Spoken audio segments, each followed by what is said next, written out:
അതെന്തോ ഒന്ന് ചെയ്തു പോയതാണ് വിഷ്ണു. അതിന്റെ വാല്യൂ കുറിച്ച് ഒന്നും അറിയില്ല. പെട്ടെന്നാണ് ഷോട്ട് പറഞ്ഞത്. രൂപപ്പെണ്ണിന്റെ കല്യാണമാണ് നടക്കുന്നത്. നടന്ന് തീരുന്നവരെ നമ്മൾ തളർന്നു പോയാൽ പോയി.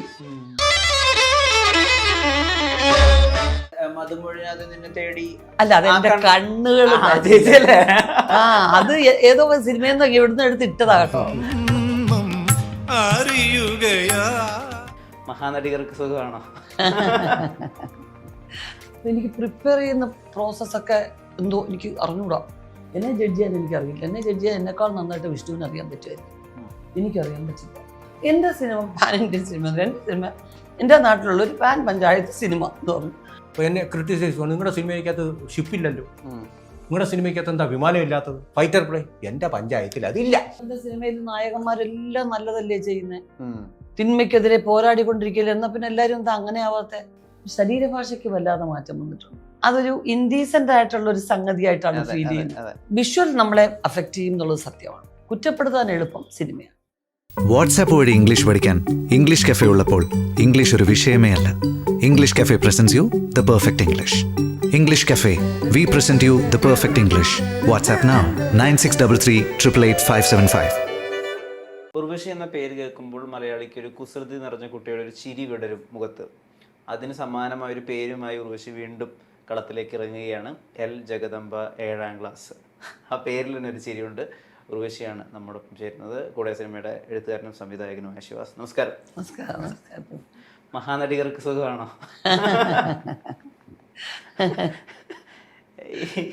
ഈ പാൻ പഞ്ചായത്ത് എന്നൊക്കെയുള്ള ടേമേ നമ്മൾ കേട്ടിട്ടില്ല. ഇത് ശരിക്കും പാൻ ഇന്ത്യൻ സിനിമകളെ ചേച്ചിയുടെ ഭാഷ ട്രോള് ആണോ? എവിടെ കിട്ടിയത്? അയ്യോ അല്ല വിഷ്ണു, ഇത് സത്യം പറഞ്ഞാൽ ഇത് സംവിധായകന്റെ കോൺട്രിബ്യൂഷനാണ് തീർച്ചയായിട്ടും 100%. അപ്പം പാൻ ഇന്ത്യൻ ഫിലിം അങ്ങനെയൊക്കെ ഉള്ളൊരു ഒരു കാലഘട്ടമല്ലേ. അപ്പം ഞങ്ങളിങ്ങനെ സംസാരിച്ചെന്നാ പറഞ്ഞു, ചേട്ടൻ്റെ സിനിമ നമ്മുടെ ടീമിലുള്ളവരാണ് ചോദിച്ചത്, ഇത് എങ്ങനത്തെ ഒരു സിനിമ, ഒരു നരേഷൻ പോലെ അല്ലെങ്കിൽ ഒരു ടൈറ്റിൽ കൊടുക്കണം. എൻ്റെ സിനിമ പാൻ ഇന്ത്യൻ സിനിമ, എൻ്റെ സിനിമ എൻ്റെ നാട്ടിലുള്ള ഒരു പാൻ പഞ്ചായത്ത് സിനിമ എന്ന് പറഞ്ഞു. അത് പിന്നെ നമ്മളതങ്ങ് ഉറപ്പിക്കുക ചെയ്തത്. അല്ല, അതായത് 100% ഡയറക്ടറുടെ കോൺട്രിബ്യൂഷൻ തന്നെയാണ്. പക്ഷെ പിന്നെ നമുക്കൊരു കൗതുകമായി. ശരിക്കും പാൻ ഇന്ത്യൻ കാര്യം പറയാൻ കുറേ ഒക്കെ അറിയണ്ടേ, ഇന്ത്യയെക്കുറിച്ച് പൂർണ്ണമായിട്ടും അറിയണം, ഓരോ സ്ഥലത്തെക്കുറിച്ച്. നമുക്കറിയാവുന്ന ഒരു ഇട്ടവട്ടത്തെ കാര്യം എടുത്തു. അപ്പൊ പിന്നെ അങ്ങനെ ഇപ്പോൾ പടത്തിന്റെ ഫസ്റ്റ് ലുക്കിൽ തന്നെ ഒരുപാട് കുടുംബശ്രീ പ്രവർത്തകരുടെ കൂടെ ഉർവശി ഇരിക്കുമ്പോൾ അവരുടെ കൂടെ ഇരിക്കുന്ന ഒരാൾ അത്രേ ഉള്ളൂ. അതായത് അത്രയും അവരോട് ഇഴുകി ചേരുന്നുണ്ട്. അതായത് ഈ വലിപ്പം, സ്റ്റാർ, അതൊക്കെ നമ്മൾ മറക്കുകയാണ് ആ ഫസ്റ്റ് ലുക്ക് പോസ്റ്ററിൽ. അത് തന്നെയാണ് ഉർവശി എന്നുള്ള നടിയുടെ ഏറ്റവും എളുപ്പം. അത് നമ്മൾ ജനിച്ചു വളർന്ന സാഹചര്യം. അത് ഞാൻ കളക്ടറേറ്റിലെ ഉദ്യോഗസ്ഥനായിരുന്നെങ്കിൽ കളക്ടർമാരുടെ കൂട്ടായ്മയിൽ ജഗദമ്മ ഇരിക്കുന്നതായിട്ടായിരിക്കും എൻ്റെ സിനിമ. നമ്മുടെ അനുഭവങ്ങളാണ് സിനിമ ആയിട്ട് വന്നത്. കുറെ ചേച്ചിമാരെ അറിയാം എനിക്ക്. അങ്ങനെ ചേട്ടൻ്റെ വീടിൻ്റെ അടുത്തായാലും ആ മാനറിസം അല്ലാതെ നമ്മുടെ നാട്ടിൽ ഷൂട്ടിങ്ങിന് വരുമ്പോഴും ഒക്കെ അവർക്ക് നല്ല സമയം പോകുന്നുണ്ട്.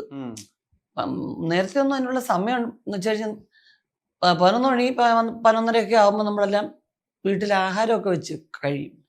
പിന്നെ ഒന്നും നമുക്ക് സമയമില്ല. പിന്നെ ഈ ഉച്ച മുതലുള്ള സീരിയലും ഒക്കെ കണ്ടിങ്ങനെ ബോറടിച്ചിരിക്കുക. പിള്ളേർ സ്കൂളിൽ നിന്ന് വരണം, അല്ലെങ്കിൽ ഹസ്ബൻഡ് ജോലി കഴിഞ്ഞ് വരണം. അതുവരെ പ്രത്യേകിച്ചൊന്നും പണിയില്ലാതെ ബോറടിച്ചിരിക്കുന്ന ഒരു അവസ്ഥയുണ്ട്. കുറച്ചു നേരം കിടന്നുറങ്ങാം. പക്ഷെ ഇത് തൊഴിലുറപ്പൊക്കെ ആയി കഴിഞ്ഞപ്പം അവർക്ക് എല്ലാവരുമായിട്ട് സംസാരിക്കാനും പോകാനും ഒക്കെ എൻഗേജ്ഡ് ആണ് അവര്. കുറെ പേരുടെ കാര്യങ്ങൾ അറിയാം, അതിനകത്ത് ഇടപെടാം.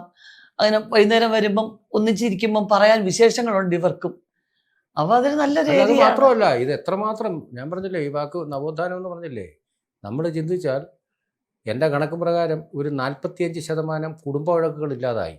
കാരണം ഈ വീട്ടിലില്ലല്ലോ, കുടുംബ വഴക്കുകളില്ല. പിന്നെ വരുമ്പോൾ ഒരുപാട് കണക്കെഴുതാനുണ്ട്, മറ്റേ ഇവര് ചെയ്തു, എൻഗേജ്ഡ് ആണ്. അപ്പോൾ വഴക്കൊന്നും ഉണ്ടാക്കാൻ ഭർത്താവുമായിട്ടോ അമ്മയും അത് കോമഡിയായിട്ട് കൂട്ടിയാൽ ഒന്നും ഇല്ല ടൈം. അത്രമാത്രം ഡെവലപ്മെന്റാണ് നമ്മുടെ നാടുകളിൽ നടക്കുന്നത്. നമ്മൾ ശ്രദ്ധിക്കണം. നമ്മൾ ഇപ്പൊ തന്നെ ഈ കുടുംബശ്രീ അല്ലെങ്കിൽ ജനകീയ ആസൂത്രണം, ഇതിനെയൊക്കെ നമ്മൾ ട്രോളി നിങ്ങൾ കാണില്ലേ, നമുക്ക് ട്രോൾ, അതൊക്കെ അവരും ഒക്കെ ആസ്വദിക്കുന്നവരാണ്. പക്ഷെ എന്താണ് നമ്മുടെ നാട്ടിലുണ്ടായ മാറ്റമെന്നും കൂടെ നമ്മൾ നോക്കണം. അതുകൊണ്ട് എല്ലാ കാര്യങ്ങളും സ്വന്തമായിട്ട് സ്ത്രീകളുടെ കയ്യിലും നല്ല ആരുടെ കയ്യിലും ഇത് കുറച്ച് പൈസ ഉണ്ട്, അപ്പം അതിൻ്റെ ഒരു മെൻ്റൽ ഷെൽട്ടറിങ് എന്ന് പറയുന്നത് നമുക്കൊരു ധൈര്യം, ഉണ്ട്. ഒരു ആവശ്യം വന്നാൽ എടുക്കാനുള്ള പൈസയുണ്ട്. അത് ഒരു അതിൻ്റെ സാമ്പത്തിക സ്വാതന്ത്ര്യമുണ്ട്. പിന്നെ ചേട്ടന്മാർ കുറച്ച് അവിടെ നിന്ന് പിടിച്ചുകൊണ്ട് പോകുന്നുണ്ട്, അത് ഓക്കെ.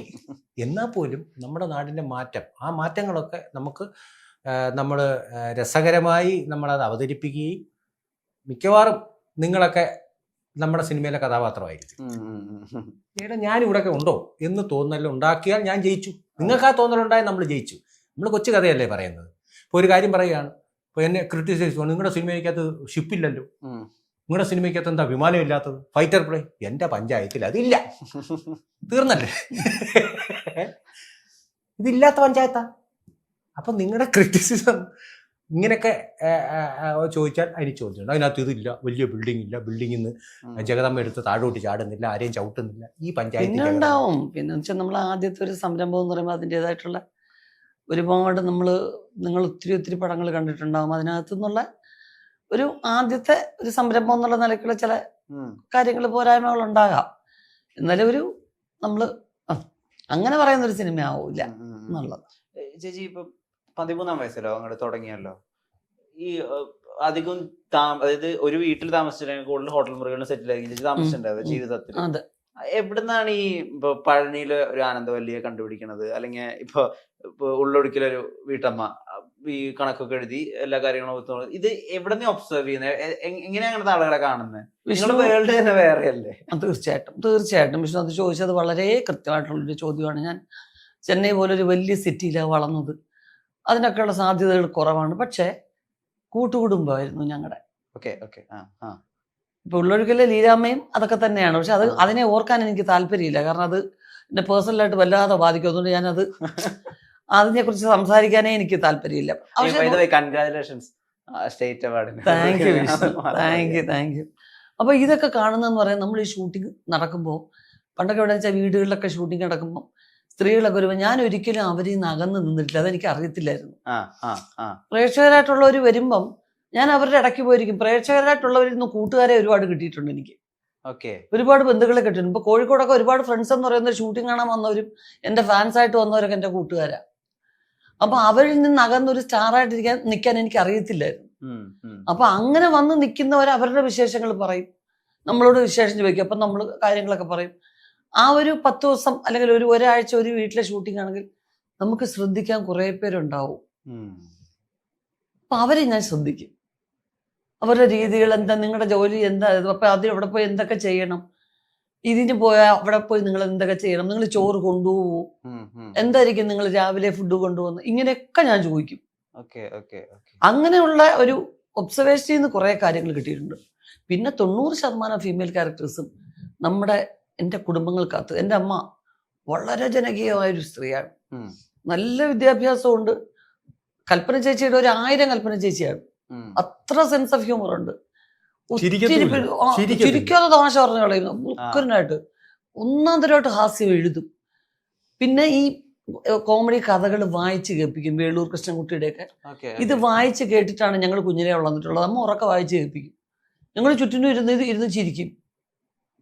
അപ്പോ അമ്മയുടെ കൂട്ടുകാരായിട്ട്, അമ്മയുടെ ക്ലാസ്മേറ്റ്സ് ഒരുപാട് ഫ്രണ്ട്സ് ഉണ്ട് അമ്മയ്ക്ക്. ഇന്നും സിനിമാ താരങ്ങളായിട്ടുള്ള ഞങ്ങളെ കണ്ട് പരിചയപ്പെട്ടവര് ഞങ്ങളെ കാണാനല്ല വീട്ടിൽ വരുന്നത്, അമ്മയെ കാണാനാ. അമ്മയ്ക്ക് ഏകദേശം 80 വയസ്സിനോട് അടുക്കുന്നു. അമ്മ എങ്ങനെ ഇരിക്കുന്നു എന്ന് അമ്മയെ കാണാൻ വരണം. അമ്മയുടെ അടുത്തിരുന്ന് സംസാരിച്ച് ചിരിച്ച് റിലാക്സ് ചെയ്യാൻ വേണ്ടി വരുന്നവര്. അങ്ങനെയുള്ള ഒത്തിരി പേരെ ഞാൻ പരിചയപ്പെട്ടിട്ടുണ്ട്. അതാണ് കാര്യം. അവിടുന്നാണ് ഇതൊക്കെ എടുക്കുന്നത്. തീർച്ചയായിട്ടും. ഞാൻ ഈ അടുത്ത് മറ്റേ യൂട്യൂബിൽ റാൻഡായിട്ട് നോക്കിയപ്പോ ഭാര്യ എന്നുള്ള പണ്ടത്തിന്റെ പടത്തിന്റെ ഒരു ക്ലിപ്പ് വരികയാണ്. അതിലൊരു മീൻ മേടിച്ചിട്ട് മീൻ വില കൂടല്ലോ, അയ്യോ ഇതൊന്നും ഇവിടെ പറ്റില്ല എന്ന് പറഞ്ഞാൽ മീൻകാരി ഒഴിവാക്കുന്ന ഒരു സീക്വൻസ് ഉണ്ട്. ഇത് ഞാൻ ജീവിതത്തിൽ കുറെ സ്ത്രീകൾ ചെയ്യുന്നുണ്ട്. പക്ഷെ ഞാൻ അപ്പം ആലോചിച്ചിട്ടുണ്ട്, ചേച്ചി ചെന്നൈ ജീവിച്ചു, അധികം ഒരു ഇടത്തരം സെറ്റപ്പിനൊക്കെ മുകളിലാണല്ലോ ജീവിത രീതി. എവിടെ നിന്ന് ഈ വില പേശലൊക്കെ കണ്ടു കാണും ഞാൻ വിചാരിച്ചിട്ടുണ്ട്. തീർച്ചയായിട്ടും ഇത് തന്നെ, ഇതൊക്കെ തന്നെയാണ്. എൻ്റെ അമ്മ വീട്ടിലെ നടയെ വരും, മീൻ കൊണ്ടുവരുന്നവർ വരും. അവിടെ പോയി എന്നാൽ അമ്മ വെജിറ്റേറിയനാണ്, ഒന്നാം തരം വെജിറ്റേറിയൻ ആയിട്ട്. അമ്മയുടെ കുടുംബം മുഴുവൻ വെജിറ്റേറിയനാണ്. പക്ഷെ അമ്മ മീനിന് വില വെച്ചു. അങ്ങനെ അതൊന്നും അല്ല. എന്തോ 10 രൂപ 4 പറഞ്ഞു, മീൻ പറഞ്ഞോ, നിങ്ങളായിട്ട് അങ്ങനെ പറയണ്ട. അപ്പൊ ഇതൊക്കെ നമ്മുടെ മനസ്സിലോട്ട് കയറുകയല്ലേ കൊച്ചിലേ മുതല്. അപ്പൊ അങ്ങനെയുള്ള അതാണ് പ്രധാന കാരണം. പ്രധാനമായിട്ട് ഈ ഇപ്പൊ സിനിമയിൽ ഇപ്പൊ സ്റ്റാർ ആയിട്ടുള്ള ഒരാളുടെ ഒരു കമ്പാനിയൻ അവരധികം അവരെ വെച്ച് സിനിമ ചെയ്തിട്ടില്ല. ഇപ്പൊ സമീർ ഖാന്റെ ആദ്യ ഭാര്യ അമീർ ഖാനെ വെച്ചിട്ട് സിനിമയെ ചെയ്തിട്ടില്ല. അവര് ഡയറക്ടറാണ്. പറയുന്നത് എനിക്ക് ഭയമാണ്. കാരണം ഓൾറെഡി നമ്മുടെ ഇടയിൽ ഒരു വിശ്വാസമുണ്ട്, ഒരു സ്നേഹമുണ്ട്. അത് ഞാൻ ഇനി കളയണ്ടല്ലോ ഇത്രയും വലിയ ഒരാളെ വെച്ച് പടം ചെയ്തു. അതിനല്ലേ ഞാൻ ആത്മാർത്ഥമായി ശ്രമിക്കേണ്ടത്. അതെ. അപ്പൊ അത്രമാത്രം നമ്മള് ചെയ്യത്തില്ലേ? അത് ഒരു കുടുംബമായത് വെറുപ്പിച്ചാൽ തീർന്നില്ലേ? അതിന് ആത്മാർത്ഥമായിട്ട് പരിശ്രമിച്ചിട്ടുണ്ട്, നല്ലോണം പരിശ്രമിച്ചിട്ടുണ്ട്. അന്ന് പ്രസ് മീറ്റിൽ തന്നെ ചേച്ചി പറഞ്ഞിട്ടുണ്ടായിരുന്നു, ഇപ്പം ഈ പുട്ട് വെണ്ടക്കക്കറി കടുകൂറ ചേച്ചിയുടെ കോൺട്രിബ്യൂഷൻ. ആ സീൻ അവിടെ ഉണ്ട്, ഡയലോഗ്സ് അവിടെ അപ്പൊ പറയാണ് സത്യേട്ടൻ. അല്ലെങ്കിൽ മാറ എപ്പിടിയാவது ചേച്ചിയുടെ മാറ എന്നുള്ളത് അങ്ങ് പറഞ്ഞങ്ങ് അറിയുന്നതൊക്കെ ചേച്ചിയുടെ കോൺട്രിബ്യൂഷൻ ഉണ്ട് വല്ലാതെ. ജഗദമ്പയിൽ അതുണ്ടോ? ജഗദമ്പയിൽ അതേ ഉള്ളൂ. നമ്മൾ സ്ക്രിപ്റ്റ് എഴുതുന്ന, ഞാനൊരു ഉദാഹരണം പറയാം. നമ്മൾ കോൺട്രിബ്യൂഷൻ എന്ന് പറയുന്നത് നമ്മളുടെ ഒരു ഡയറക്ടറും ഒരു ആർട്ടിസ്റ്റും തമ്മിലുള്ള ഒരു കമ്മ്യൂണിക്കേഷൻ ഉണ്ടല്ലോ. ഡയറക്ടർ ആർട്ടിസ്റ്റിൻ്റെ ഒരിക്കൽ പറയുകയാണ്, എൻ്റെ ആർട്ടിസ്റ്റിൻ്റെ മീറ്റർ, ഇപ്പം വൈഫൈ എന്ന് പറഞ്ഞാൽ ഏത് ആർട്ടിസ്റ്റ് ആയാലും നമ്മുടെ മീറ്റർ ഇതാണ് എന്ന് പറഞ്ഞു കഴിയുമ്പോൾ അവരാ കഥാപാത്രമായി മാറുവാണെങ്കിൽ അവരുടെ വായിൽ നിന്ന് തന്നെ നമ്മൾ പറയുന്ന ആ അർത്ഥം വെച്ചുള്ള വാക്കുകൾ വരും. നമുക്ക് സ്ക്രിപ്റ്റ് എഴുതാനേ പറയാൻ പറ്റും. ഉർവശി ഇവിടെ വരൂ, അല്ലെ ഉർവശി വാ, ഇങ്ങനെയല്ലേ എഴുതാൻ പറ്റൂ. ആ എക്സ്പ്രഷൻ കൊടുത്ത് ആ ഇത് ഞാൻ എഴുതിയ സ്ക്രിപ്റ്റ് പോലൊന്നും അല്ല ഉർവശി പറഞ്ഞ വാക്കുകളുടെ അർത്ഥം ഉൾക്കൊണ്ടുകൊണ്ട് അത് നമ്മളങ്ങ് വിട്ടുകൊടുക്കും. അതാണ് ലൈവ് എന്ന് പറയും. അവരങ്ങനെ ചെയ്യുമ്പോഴത്തേക്ക് അത് ഇത്രയും എക്സ്പീരിയൻസ് ഉള്ളത് നമ്മൾ ഇനി അല്ല, ഇത് വാമനന്റെ നായല്ല മറ്റേ നായ ഒന്നും പറയണ്ട, അച്ഛൻ്റെ ഇച്ഛയല്ല അങ്ങനെ പറയൊന്നും വേണ്ട. അവരുടെ ഫ്ലോ ഉണ്ട്. അതാണ് എക്സ്പീരിയൻസ് എന്ന് പറയുന്നത്. എല്ലാ സിനിമകളിലൊന്നും അല്ല, നമ്മളെ ഇങ്ങനെയുള്ള സിനിമകളിൽ പറ്റും. ചില സിനിമകളിൽ നമ്മൾ എന്റെ അനുഭവം പറഞ്ഞതേ അല്ലല്ല. അതെ അതെ അതെ. അതിപ്പോ ഇത്തരം ക്യാരക്ടേഴ്സിനൊക്കെ എന്ന് പറയുമ്പോൾ നമുക്ക് ചിലതിന് ഇപ്പൊ പുരാണമോ ചരിത്രമോ ഒക്കെ ചെയ്യുമ്പം അങ്ങ് അത് ഫിക്സ്ഡ് ആണ്, അത് വരുമ്പം നമ്മള് കുറച്ച് ശ്രദ്ധിച്ച് തന്നെ ചെയ്യേണ്ടി വരും. ഈ പലപ്പോഴും പറഞ്ഞിട്ടുണ്ട് എനിക്ക് പ്രോസസ് ഇല്ല, ഞാൻ ഡയറക്ടേഴ്സിനനുസരിച്ച് അങ്ങ് ചെയ്യാണ്, ഞാൻ അങ്ങനെ ഒന്നിനു വേണ്ടി പ്രിപ്പയർ ചെയ്യുന്നില്ല, ഒന്നിനു വേണ്ടി ആഗ്രഹിക്കുന്നില്ല. ഇതൊക്കെ സത്യമാണ്? സത്യമാണ്, ഉറപ്പായിട്ട് 100% സത്യമാണ്. എന്നെ ജഡ്ജ് ചെയ്യാൻ എനിക്കറിയില്ല. എന്നെ ജഡ്ജ് ചെയ്യാൻ എന്നെക്കാൾ നന്നായിട്ട് വിഷ്ണുവിന് അറിയാൻ പറ്റുമായിരിക്കും. എനിക്കറിയാൻ പറ്റില്ല. അതൊരു വിജയമാണോ പരാജയമാണോ എന്നൊന്നും എനിക്കറിയില്ല. പക്ഷെ എനിക്ക് എന്താണ് ഞാൻ കൃത്യമായിട്ട് ചെയ്യേണ്ടത് അല്ലെങ്കിൽ ചെയ്യുന്നത് എന്നുള്ളതിനെ കുറിച്ച് എൻ്റെ മനസ്സിൽ നിങ്ങൾ എനിക്ക് പറഞ്ഞു തരുമ്പോൾ ഒരു ധാരണ വരും. അത് ഞാൻ ചെയ്യുന്നു. അതിൻ്റെ ഒരു എന്താ പറയുക, ഒരു ക്വാളിറ്റിയോ ക്വാണ്ടിറ്റിയോ ജഡ്ജ് ചെയ്യാൻ എനിക്കറിയില്ല. അങ്ങനെ പ്രോസസ്സ് ചെയ്യാൻ എനിക്കറിയാം. ആ പ്രോസസ്സേ അല്ല ഞാൻ ചെയ്യുന്നത്. ഞാനൊരു സിനിമയ്ക്ക് വേണ്ടി അതിനു വേണ്ടി തന്നെ ആദ്യം ഈ സൂര്യ റിപ്പോർട്ടർ ഇതിൻ്റെ നമുക്ക് ഫസ്റ്റ് ഒരു വർക്ക്ഷോപ്പ് പോലെ സൂര്യയും നമുക്ക് എല്ലാവർക്കും കൂടി ഇരുന്ന് അതൊന്ന് വർക്ക് ചെയ്യാം എന്നായിരുന്നു സുധയുടെ അഭിപ്രായം. അപ്പൊ അത് പടം ചെയ്യുന്നതിന് 2.5 കൊല്ലത്തിന് മുമ്പേ സ്ക്രിപ്റ്റ് എൻ്റെ വീട്ടിലുണ്ട്. ഞങ്ങളിങ്ങനെ ഡിസ്കസ് പറയുകയും ഓരോ സിനിമ അങ്ങനെയൊക്കെ ഉണ്ട്. ഞാൻ പറഞ്ഞു ഒരു രക്ഷയില്ല, കാര്യം അപർണയൊക്കെ വെച്ചിട്ട് അവര് ഒക്കെ ചെയ്യുന്നുണ്ട്. പക്ഷെ ഞാൻ പറഞ്ഞു എനിക്കത് പറ്റത്തില്ല. കാരണം ഈ ചെയ്യുന്നത് ഓപ്പോസിറ്റ് നിൽക്കുന്ന ആള് ഫിക്സ് ചെയ്യും, ഞാനിങ്ങനെ ചെയ്യുമായിരിക്കും, അപ്പൊ വിഷ്ണു ഇങ്ങനെ പെർഫോം ചെയ്യുമായിരിക്കും എന്നൊക്കെ നമ്മൾ ഫിക്സ് ചെയ്യും. ഞാൻ അവിടെ വരുമ്പോൾ ചെയ്യുന്ന ഇതൊന്നും ആയിരിക്കത്തില്ല. ആ സമയത്ത് ആക്ഷൻ എന്ന് പറയുമ്പോൾ എനിക്ക് എന്തോ ഇപ്പൊ വരുന്നു അതേ ചെയ്യാൻ പറ്റുള്ളൂ. അപ്പൊ പിന്നെ നിങ്ങൾ അപ്സെറ്റ് ആവും. നിങ്ങളൊന്ന് ഫിക്സ് ചെയ്ത് വെച്ചേക്കല്ലേ, ഞാൻ ഇങ്ങനെ ചെയ്യുമ്പോൾ നിങ്ങൾ ഇങ്ങനെ പെരുമാറണം എന്ന് ഫിക്സ് ചെയ്ത് വെക്കുമ്പോൾ കൂടെ ഉള്ളവർക്ക് ബുദ്ധിമുട്ടാവും. അത് എനിക്കത് വരത്തില്ല, അതാ പ്രശ്നം. അപ്പൊ ഞാൻ അത് ഒഴിവാക്കി, ബാക്കിയുള്ളവരെല്ലാം വെച്ച് ചെയ്തു. പിന്നൊരു ഓ അന്ത നാട്കൾ എന്നും പറഞ്ഞൊരു സിനിമ, 4 ഫിലിമിലുള്ള 4 ക്യാരക്ടേഴ്സ് ഒന്നിച്ച് ജോയിൻ ചെയ്തു. അങ്ങനെ ഒരു ഫിലിം. അപ്പൊ ഞാനുണ്ട്, രാധിക, സുഹാസിനി, ഖുഷ്ബു, അങ്ങനെ ഞങ്ങൾ 4 പേര് 4 സിനിമയുടെ ക്യാരക്ടേഴ്സാണ്. അപ്പൊ ഞങ്ങൾ 4 പേരും കൂടെ ഒരുമിച്ച് ചേർന്നൊരു സ്ഥലത്തേക്കുള്ള ഒരു യാത്ര. അങ്ങനെ അതിനുവേണ്ടി റിഹേഴ്സൽ ചെയ്തേ പറ്റുള്ളൂ. കാരണം പരസ്പര ബന്ധമില്ലാത്ത 4 സിനിമയിലെ 4 ക്യാരക്ടേഴ്സാണ്. അപ്പൊ നിങ്ങൾ എങ്ങനെ അതായിട്ടൊന്ന് മൂവ് ചെയ്യുന്നുള്ളത് കുറച്ച് നാൾ മുമ്പ് വന്ന പടമാണ് എന്ന് പറഞ്ഞ് വന്നു. ഇവിടെ വന്നിട്ട് ഓസ്ട്രേലിയയിലാണ് ഷൂട്ടിങ്. അപ്പൊ അവിടെ റിഹേഴ്സൽ എന്നുള്ള സമയമില്ല. നമ്മൾ ക്യാൻറ്റീനാണ് പലപ്പോഴും വർക്ക് ചെയ്യുന്നത്. അപ്പം പല കടകളിലും റോഡിലും ഒക്കെ ഇറക്കി വിട്ടിട്ട് ക്യാമറ എവിടെയെങ്കിലും ആയിരിക്കും. അപ്പം അവിടുന്ന് നമുക്ക് ഒരു ഹിന്റ് തരാൻ പോലും പറ്റത്തില്ല, ബാക്കി എല്ലാം ഷൂട്ടാണ്. അപ്പൊ നിങ്ങൾ അതിനിടയ്ക്ക് നിങ്ങൾ പറയുക ചിലപ്പോൾ ഒരു ചെറിയൊരു നോട്ടമൊക്കെ നോക്കും അവിടെ ഒന്നുകൂടെ കാണിക്കും, അപ്പോൾ ഒന്നുകൂടെ നമ്മളത് പറയണം. അപ്പൊ അതെനിക്ക് അത്ര വലിയ എക്സ്പീരിയൻസ് ഇല്ല, അങ്ങനെ പോയി. പക്ഷെ അവിടെ ചെയ്തതൊന്നുമില്ല, ഞാൻ സ്പോട്ടിൽ ചെയ്ത്. അപ്പൊ സ്പോട്ടിൽ ഷൂട്ട് കഴിയുമ്പോൾ അവര് ഇതാണോ പറഞ്ഞത്, അവിടെ വെച്ച് ഇങ്ങനെ അല്ലല്ലോ ചെയ്തത്. അപ്പൊ ഞാൻ പെട്ടു. അപ്പൊ ഞാൻ പറയാം അങ്ങനെയല്ല, എനിക്ക് ഇപ്പോഴും ഇങ്ങനെയാ തോന്നി. അതങ്ങനെ തോന്നിയ പോലെ ചെയ്യാൻ പറ്റും. അവിടെ വന്നപ്പോ കൈയെടുത്ത് ഇങ്ങനെ എന്നെ നുള്ളുമ്പോഴല്ലേ ഞാൻ ഇത് പറയുമെന്ന് പറഞ്ഞ്, പിന്നെ എന്നെ നുള്ളാത്തെന്താ? അപ്പൊ ഇപ്പൊ തോന്നിയില്ല നുള്ളാൻ. അന്ന് അവിടെ ഇരുന്നപ്പോ എനിക്ക് സൗകര്യമായിരുന്നു നുള്ളാൻ. ഇതിപ്പോ 4 പേരും കൂടെ നടന്നപ്പോ അങ്ങ് അറ്റത്തായപ്പോ എനിക്ക് നുള്ളാൻ പറ്റുന്നില്ല. അപ്പൊ എനിക്ക് ഇങ്ങനത്തെ പ്രശ്നമുണ്ട്.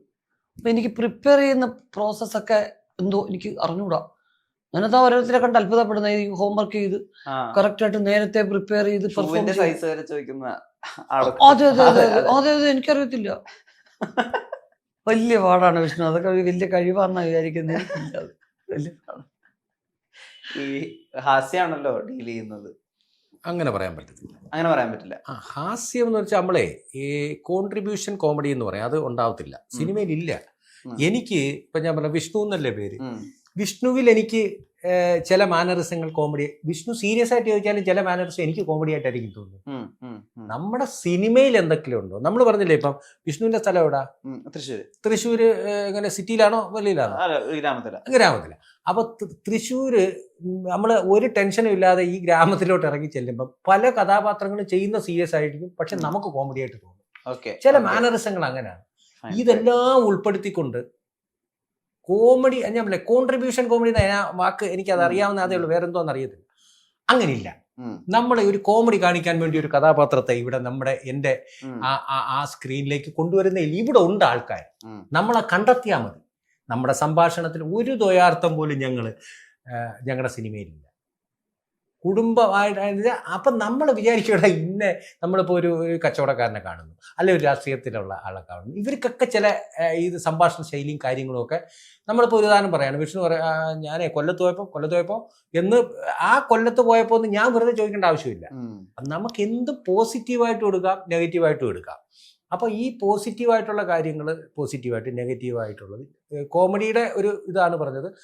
ഈ എന്താ എൻ്റെ പടത്തിനകത്ത് 2 മിനിറ്റ് 5 മിനിറ്റ് കോമഡി ഇരുന്നോട്ടെ, അതിനൊരു ആർട്ടിസ്റ്റിനെ സെലക്ട് ചെയ്ത് അവിടുന്ന് ഒരു കഥാപാത്രത്തിനെ ഉണ്ടാക്കുന്ന പരിപാടിയേ ഇല്ല.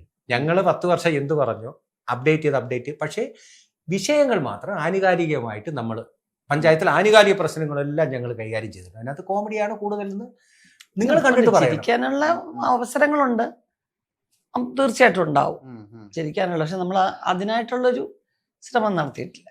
ചേച്ചി പണ്ട് സിനിമയിലുണ്ടായിരുന്നപ്പോ കൂടെ ഉണ്ടായിരുന്ന ഒരുപാട് പേരുണ്ട്, ഏത് റോളിലും ഫിറ്റ് ആവുന്ന, ഏത് സംസ്കാരത്തിലും ഏത് ഭൂമികയിൽ കൊണ്ടുവച്ചാൽ ഇപ്പൊ നായകന്റെ കൂട്ടുകാരനാക്കാം, നായികയുടെ അച്ഛനാക്കാം, ആര് വേണമെങ്കിൽ ആക്കാം. കുറെ പേര് ഇരുന്നിട്ട് വേണിച്ചേട്ടൻ, ഒടുവിൽ മാളച്ചേട്ടൻ, അങ്ങനെ ഒരുപാട് പേര്. ഇപ്പൊ ഇങ്ങനത്തെ ഒരു സെറ്റിംഗ് വരുമ്പോ നമ്മൾ അവരെയൊക്കെ മിസ് ചെയ്യുന്നുണ്ട്. ഒരു ഒരു ഗ്രാമത്തിലെ പടം എന്ന് പറയുമ്പോൾ അവരെയൊക്കെ മിസ് ചെയ്യുന്നത്. ചേച്ചി ഈ പടത്തിന്റെ സെറ്റിൽ അങ്ങനെയുള്ള ആളുകളെ മിസ് ചെയ്യുന്നുണ്ടോ? തീർച്ചയായിട്ടും വിഷ്ണു അവർ മിസ് ചെയ്യുന്നു എന്ന് പറഞ്ഞാൽ ഞാനിപ്പോൾ അവരോട് എത്രയോ സിനിമകൾ അവരില്ലാത്ത ഏത് സിനിമയിലാണ് അഭിനയിച്ചിട്ടുള്ളതെന്ന് വേണം ചോദിച്ചാൽ. അത്രയും ഇത് ചെയ്തു. അത് തീർച്ചയായിട്ടും മിസ് ചെയ്യും. അത് മനസ്സിലെവിടെയോ കിടക്കും, ഇല്ലെന്ന് പറയാൻ പറ്റില്ല. അത് ഉറപ്പാണ്. കാരണം നമ്മൾ അവരെങ്ങനെ കണ്ടുവരുമ്പോൾ സത്യേട്ടൻ പറയുന്ന പോലെ എൻ്റെ പടത്തിലെ കഥാപാത്രങ്ങളിൽ പലരും ഇല്ല ഇപ്പം. അതൊരു മിസ്സിങ് തന്നെയാണ്. പക്ഷെ അതുകൊണ്ട് അത്തരം സിനിമകളോ അത്തരം പ്രമേയങ്ങളോ നഷ്ടപ്പെടുന്നില്ല. അവരാക്കി മാറ്റിയെടുക്കാൻ നമ്മൾ ശ്രമിക്കണ്ട. പക്ഷെ നമുക്ക് നമ്മുടെ കഥയ്ക്കും പശ്ചാത്തലത്തിനും പറ്റുന്നവർ വന്ന് അങ്ങനെ വരുന്നുണ്ട്. അത് മാത്രമല്ല സിനിമയ്ക്ക് നമ്മളെ പോലെ ഇവർക്കെന്ന് വെച്ചാൽ ഒരുപാട് സെന്റിമെന്റ്സ് ഉണ്ട്. ഇത്രയും വലിയ ആർട്ടിസ്റ്റുകളുമായിട്ടൊക്കെ പറഞ്ഞു നമ്മൾ സിനിമയെ നോക്കുമ്പോൾ നമ്മുടെ ഒരു കാഴ്ചപ്പാട് എല്ലാവരും നടന്മാരും ഒക്കെയാ. വീട്ടിൽ ചെല്ലുമ്പോ വിഷ്ണു വീട്ടിലോട്ട് ചെല്ലുമ്പോൾ 7 മണിയായി. 6 മണിക്ക് കൂട്ടുകാരിക്ക് ഇരുന്ന് ന്യായം തള്ളിക്കൊണ്ടിരുന്നതാ. വീട്ടിൽ ചെല്ലുമ്പോൾ പെണ്ണുപിള്ളേക്കും അവിടെ ഒരു ഓഫീസിലൊരു ജോലി ഉണ്ടായിരുന്നു. ഇത് അഭിനയം. ഇത് ഭാര്യയുടെ മുമ്പിൽ ജയിച്ച അഭിനയം. എല്ലാവരും ആർട്ടിസ്റ്റുകളാണ്. നമ്മളിപ്പോഴും ഇവിടുത്തെ മുൻനിര വലിയ ആർട്ടിസ്റ്റുകളൊക്കെ ഏത് വേഷവും ചെയ്യും. നമ്മൾ പറയാം വിഷ്ണു അവരുടെ ഒരു ഡയറക്ടർ എന്നുള്ള ഒരു ചെറിയ കാഴ്ചപ്പാട് പറയുകയാണ്. വിഷ്ണു ടിക്കറ്റ് എടുത്ത് അവരുടെ സിനിമ കാണാൻ ശ്രമിക്കുമ്പോൾ ഞാൻ ടിക്കറ്റ് എടുത്ത് അവരെ കാണാൻ നിൽക്കുന്നവരാണ്. അത്ര വലിയ ആർട്ടിസ്റ്റുകളുണ്ട് നമ്മുടെ മലയാളത്തിലും. ഒരുപാട് പേരുണ്ട്. പക്ഷെ പുതിയ ആൾക്കാർ വരികയും ചെയ്യുന്നുണ്ട്. എന്തും ചെയ്യും, നമ്മൾ ചെയ്യിച്ചെടുത്താൽ മതി. ബോഡി ലാംഗ്വേജിന് മാറ്റം ഉണ്ടായിട്ടുണ്ട് വിഷ്ണു. പൊതുവെ നമ്മുടെ എല്ലാവരുടെയും ബോഡി ലാംഗ്വേജിന് ഒരുപാട് മാറ്റം ഉണ്ടായിട്ടുണ്ട്. ഇവ ഈ ഇരിക്കുന്ന പിന്നെ എന്താ പറയുക, ഒരു സ്ത്രീയുടെ പൊതുവേ ഉള്ള ഒരു ഇതിന് എനിക്ക് മാറ്റം വന്നിട്ടില്ല. പക്ഷെ ഏറ്റവും പുതിയ തലമുറയിലെ ഒരു കുട്ടി ഇരിക്കുന്നതിലോ ഇങ്ങനെ തന്നെ ആയിരിക്കണം എന്നില്ല. ശരീരഭാഷയ്ക്ക് വല്ലാതെ മാറ്റം വന്നിട്ടുണ്ട്. നമ്മൾ നാട്ടിൻപുറങ്ങളിൽ പണ്ട് കാണുന്നു പറയുമ്പോൾ എൻ്റെ അമ്മമാരായിക്കോട്ടെ, എൻ്റെ വീട്ടിലുള്ളവരായിക്കോട്ടെ, പിന്നെ എന്തൊക്കെ പറഞ്ഞു എന്ന് പറഞ്ഞ് ലുങ്കി എടുത്ത് ചൊറിയുന്ന, ഇന്നത്തെ ഒരു ജനറേഷനിലുള്ളവർക്ക് ഒരു ചെറിയ അതൊരു ഇൻഡീസെന്റ് ആയിട്ടുള്ള ഒരു സംഗതിയായിട്ടാണ് ഫീൽ ചെയ്യുന്നത്. അപ്പോൾ ഈ തലമുറയ്ക്കനുസരിച്ച് അവരും കുറെ മാറ്റങ്ങൾ വരുത്തിയിട്ടുണ്ട്. ഇങ്ങനെയൊന്നും നിന്ന് ചൊറിയുന്ന ഒരു സമ്പ്രദായം ഒന്നും ഇപ്പൊ നമുക്ക് അത്രയ്ക്കങ്ങോട്ട് ശരിയാ. ഒന്ന് ആലോചിച്ച് നോക്ക്. എന്റെ അച്ഛൻ കുറച്ചാറ് പറഞ്ഞിട്ട് എന്നിട്ട് പിന്നെ എന്തോ പറഞ്ഞു എന്നിങ്ങനെ ചൊറിയും. പക്ഷെ ഇന്നത്തെ ജനറേഷന് അത് ബുദ്ധിമുട്ടാണ്. അങ്ങനെ നിന്ന് നടുറോഡിലോ അല്ലെങ്കിൽ വർത്തമാനം പറയുമ്പോൾ പിന്നെ എന്തൊക്കെയുണ്ട് വിശേഷം ചെയ്യത്തില്ല. അപ്പൊ ഞാൻ നോക്കുമ്പോ എൻ്റെ ഒരു ശ്രദ്ധയെ കാണുമ്പോ എല്ലാ ബോഡി ലാംഗ്വേജിലൊക്കെ മാറ്റം വന്നിട്ടുണ്ട്. ഒരു ആഹാരം കഴിച്ചിട്ട് ആ ഇലയുടെ മുമ്പിൽ നിന്ന് പറഞ്ഞ ഏമ്പക്കം വിടുന്ന ആൾക്കാരെ കണ്ടിട്ടുണ്ട് ഞാൻ. പക്ഷെ ഇന്ന് കുറവാ അത്. അത് പ്രധാനപ്പെട്ട ജനറേഷന്റെ നല്ലത്. ഈ പുതിയ നമ്മുടെ ഈ കുട്ടികള് എല്ലാ സംസ്കാരങ്ങളും ടിവിയിലും മൊബൈലിലും ഒക്കെ കാണുകയാണ്. അപ്പൊ അതിന്റെ ഗുണങ്ങളും ദോഷങ്ങളും ഒക്കെ കാണും. അല്ല, കുട്ടികളുടെ ഈ ജനറേഷന്റെ മാറ്റം എന്ന് വെച്ചാൽ ഒന്നുമല്ല, പൊതുവെയുള്ള കാലഘട്ടത്തിന് മാറ്റം പറയുക. അത് കുറഞ്ഞു. പണ്ടത് ഏറ്റവും വലിയ ആസ്വദിച്ച് കഴിച്ചതിന്റെ ഒരു ഭാഗമായിരുന്നു. ആസ്വദിച്ച് കഴിച്ചിട്ട് എമ്പക്കൊക്കെ വിട്ട് ഒരു നല്ല സദ്യയായിരുന്നു. ഇന്നിപ്പോ അതൊരു ശരിയല്ലാത്ത ഒരു. അപ്പൊ അങ്ങനെ പെരുമാറ്റങ്ങളിലും നമ്മുടെ ശരീരഭാഷയിലും ഒക്കെ ഒരുപാട് മാറ്റം വന്നു. നാട്ടിൻപുറങ്ങൾ കുറഞ്ഞു. അപ്പോൾ അങ്ങനെ പെരുമാറുന്നവരെ അവര് നാട്ടിൻപുറത്തുകാര് എന്നുള്ള രീതിയിലാണ് പറഞ്ഞു. ഇപ്പൊ അങ്ങനെയൊന്നുമില്ല. ഇപ്പം നാട്ടിൻപുറം ഇല്ല, പ്രത്യേകിച്ച് കേരളത്തെ സംബന്ധിച്ചിടത്തോളം. ഇപ്പം തമിഴ്നാട്ടിൽ ചെന്ന ഒരുപാട് ഗ്രാമങ്ങൾ ഇനി ഇപ്പോഴും കാണാൻ പറ്റും. കേരളത്തില് എത്രയെന്ന് പറയാൻ പറ്റും. നമ്മൾ ജനിച്ചുള്ള ഒരു ഗ്രാമം നമുക്ക് അറ്റാച്ച്ഡ് ആയിരിക്കും. പുതിയതായിട്ട് നമ്മളൊരു സ്ഥലം കാണുമ്പോൾ ടൗണിനെ പറയാൻ പറ്റും. തീരെ ഗ്രാമം എന്ന് പറയാൻ അത്യപൂർവമായിട്ടുള്ള സ്ഥലങ്ങളേ ഉള്ളൂ. അപ്പൊ അതെല്ലാം പൊതുവേ അപ്പൊ പഴയ ആർട്ടിസ്റ്റുകളുടെ ആ ഒരു ബോഡി ലാംഗ്വേജ് പോലും ഇന്നത്തെ ജനറേഷന് കുറച്ച് ഒരുപാട് മാറ്റങ്ങളുണ്ട്. ചേച്ചി പുറത്തെ ഈ നെറ്റ്ഫ്ലിക്സിലെ വെബ് സീരീസുകള് അല്ലെങ്കിൽ പുറത്തുള്ള പടങ്ങള് അതൊക്കെ കാണുന്നുണ്ടോ? അങ്ങനെ ഒരു ഫേവറേറ്റ് ലിസ്റ്റ് അല്ലെങ്കിൽ ഇത് കണ്ടോ, ഇന്ന ആക്ടർ ഇന്ന കാര്യം കണ്ടോ എന്നൊക്കെ പറഞ്ഞിട്ട് വേൾഡ് സിനിമ അപ്ഡേഷൻ നേരത്തെ മുതലേ കുറവായിരുന്നു ഞങ്ങളുടെ വീട്ടില്. കാരണം എൻ്റെ ആങ്ങളമാര്, പ്രത്യേകിച്ച് മൂത്ത ആങ്ങള, അവന്റെ ഫ്രണ്ട്സുമായിട്ട് അന്ന് കാസറ്റ് അല്ലേ ഉള്ളൂ, കണ്ടിട്ട് കാസറ്റ് വീട്ടിൽ കൊണ്ടുവരും. അങ്ങനത്തെ പടങ്ങളെ കൊണ്ടുവരാൻ പറ്റൂ. ഇപ്പൊ കിങ് കോങ്, നമ്മുടെ അനക്കോണ്ട ടൈപ്പ് പടങ്ങളെ കൊണ്ടുവരാൻ പറ്റൂ. കാരണം രണ്ട് അമ്മൂമ്മമാരും അപ്പച്ചിയും എല്ലാരും അമ്മയും ഞങ്ങൾ ഇത്ര പേരിരുന്ന് കാണുന്ന പടമാണ്. Censor board. ഇതിന് എവിടാ കുഴപ്പമെന്ന് അവനറിയാം. അപ്പൊ ആ കുഴപ്പം വരുന്നതിന് ഒരു സീനിന് മുമ്പേ അവനിത് ഫാസ്റ്റ് ഫോർവേഡ് ചെയ്യും. അപ്പൊ ഞങ്ങൾ ഇവിടെ നിന്നിട്ട് എന്തിനാടാ മാറ്റി. അപ്പൊ അന്നൊന്നും ഞങ്ങൾക്ക് അറിയത്തില്ല ഇതിന് കുഴപ്പമുള്ളത് കൊണ്ടാവാൻ മാറ്റിയത് എന്നുള്ളത്. എന്നിട്ട് ആ കുഴപ്പം കഴിഞ്ഞപ്പോ അത് കൊള്ളത്തില്ല, അവിടെ ഭയങ്കര ബോറ്, അത് അവിടെ ഒരു ചണ്ട് പോലെ വരും എന്നൊക്കെ പറയും. പിന്നെ കുറെ കാലം കഴിഞ്ഞ് നമ്മൾ ആ പടം മുഴുവൻ കാണുമ്പോഴാണ് മനസ്സിലാവുന്നത് ഇവിടെ ഇന്ന കുഴപ്പങ്ങൾ ഉള്ളത് കൊണ്ടാണ് അവനത് മാറ്റിയത് എന്നുള്ളത്. അപ്പൊ അത്തരം സിനിമകളെ കാണാൻ പറ്റിയിരുന്നുള്ളൂ. പിന്നെ അന്നൊക്കെ ഹിന്ദി ഫിലിംസ് കൂടുതൽ കാണാൻ അവസരം കിട്ടിയിരുന്നു. കാരണം ദൂരദർശനില് 7:30 മണി കഴിഞ്ഞു കഴിഞ്ഞാൽ ചിത്രഗീതങ്ങൾ 5 പാട്ടിടും. അത് കഴിഞ്ഞാൽ ഹിന്ദി പ്രോഗ്രാംസ് ആണ്, ഹിന്ദി പാട്ടുകൾ ഉണ്ടാവും. ഞായറാഴ്ച കമ്പൽസറി ഏതെങ്കിലുമൊക്കെ ഭാഷയിലെ പടം കാണും. അപ്പൊ അത്തരം പടങ്ങൾ കാണാനുള്ള അവസരം ഉണ്ടായിരുന്നു കൊച്ചായിരുന്നപ്പോ. ഇപ്പം മോളായി ഇപ്പൊ അവർക്ക് ഒരു കുട്ടികളുടെ ചാനൽ അല്ലെങ്കിൽ കുട്ടികളുടെ പോഗോ ചാനൽ ഉള്ളത് മാത്രമേ കാണാൻ പറ്റത്തുള്ളായിരുന്നു. ഇപ്പൊ മോൻ അവൻ എന്താ ഡോറേമോൻ, പോക്കിമോൻ എന്നൊക്കെ പറഞ്ഞ അവൻ കണ്ടിട്ടുള്ളതിന്റെ ബാക്കിയെ കാണാൻ പറ്റത്തുള്ളൂ. ആ സമയത്തിരുന്ന് OTT പുതിയ ഇറങ്ങുന്ന പിള്ളേരുടെ പടമൊക്കെ കാണും. വിദേശ സിനിമകളും നെറ്റ്ഫ്ലിക്സും ഒക്കെ കാണുന്ന കുറവാണ്. ഇന്ത്യൻ കോണ്ടന്റ് അധികം കാണുന്നത്. എന്തോ ഇന്ത്യൻ കോണ്ടന്റ് അധികം കാണുന്നത് അത്രേ ഉള്ളൂ, അതേ ഉള്ളൂ. അത് മാത്രമല്ല ഇങ്ങനെ സെലക്ട് ചെയ്ത് കാണാനും ഒന്നുള്ള അവസരമില്ല. ഇപ്പം ഞാൻ വർക്ക് ചെയ്യുന്ന ഫിലിംസ് ആയതുകൊണ്ട് തമിഴും മലയാളവും അങ്ങനെയുള്ള സംഗതികളിലെ പുതിയ പടങ്ങൾ പുതിയതായിട്ട് ആരൊക്കെയാ വന്നിരിക്കുന്നത് അങ്ങനെ കാണും. അത്രേ ഉള്ളൂ. ഈ ഞാൻ കുറച്ച് പടങ്ങൾ പറയാം. ഉള്ളൊഴുക്ക്, അച്ചുവിന്റെ അമ്മ, മഴവിൽക്കാവടി, തലയണ മന്ത്രം. ഏതാ ഉർവശിയുടെ ബെസ്റ്റ്? എനിക്ക് ഉർവശി അഭിനയിച്ച എല്ലാ പടവും ഇഷ്ടമാണ്. ഉർവശിയുടെ വ്യത്യസ്തത ഞാൻ പണ്ടേ ചെക്ക് ചെയ്യുന്നവനാണ്. ഒരു ഇന്റർവ്യൂവിൽ ആരാ ചോദിച്ചിട്ടുണ്ട് ഉർവശിയുടെ ആദ്യം കണ്ട പടം ഏതാണെന്ന് എന്നോട് ചോദിച്ചത്. ഒരു ഇന്റർവ്യൂ ഞാൻ പറഞ്ഞു ഉർവശിയുടെ ഈ പോസ്റ്റർ ഒട്ടിച്ചേക്കുന്ന ആദ്യം കണ്ടത്. അതുമുതൽ ഉർവശിയുടെ പടങ്ങൾ ഉർവശിയുടെ ഏറ്റവും വലിയ പ്രത്യേകത ഉർവശിയുടെ അഭിനയത്തെക്കാൾ ഉർവശിയുടെ ഒരു വ്യത്യസ്തത ഒരു പടത്തിലെ ഇപ്പുറത്ത് കാണാൻ പറ്റത്തില്ല. ഈ പടത്തിൽ അഭിനയിച്ചത് വേറെ. അത് നമ്മളുടെ ഒരു ചെറിയ വീക്ഷണമാണ് ഇങ്ങോട്ട് വന്നത്. അതുകൊണ്ട് എല്ലാ പടവും ഉർവശിയുടെ പടം എനിക്ക് ഇഷ്ടമാണ്. അതിന് നമ്മൾ പറഞ്ഞില്ലേ നമുക്ക് ഇച്ചിരി വിഷമിക്കണം, വീട്ടിൽ ഇച്ചിരി വിഷമിച്ച് നമുക്കൊന്ന് ഒറ്റയ്ക്കിരിക്കണമെന്ന് തോന്നി കഴിഞ്ഞാൽ വേണമെങ്കിൽ ഉള്ളൊഴുക്ക് കാണാം, കരയാം, മനസ്സിലായില്ലേ, മഴവിൽ കാവടി വേണേ ചിരിക്കാം. വേഷം നല്ലതാണ് ചെയ്തതെങ്കിൽ എല്ലാം നമ്മൾ ഇഷ്ടപ്പെടണം.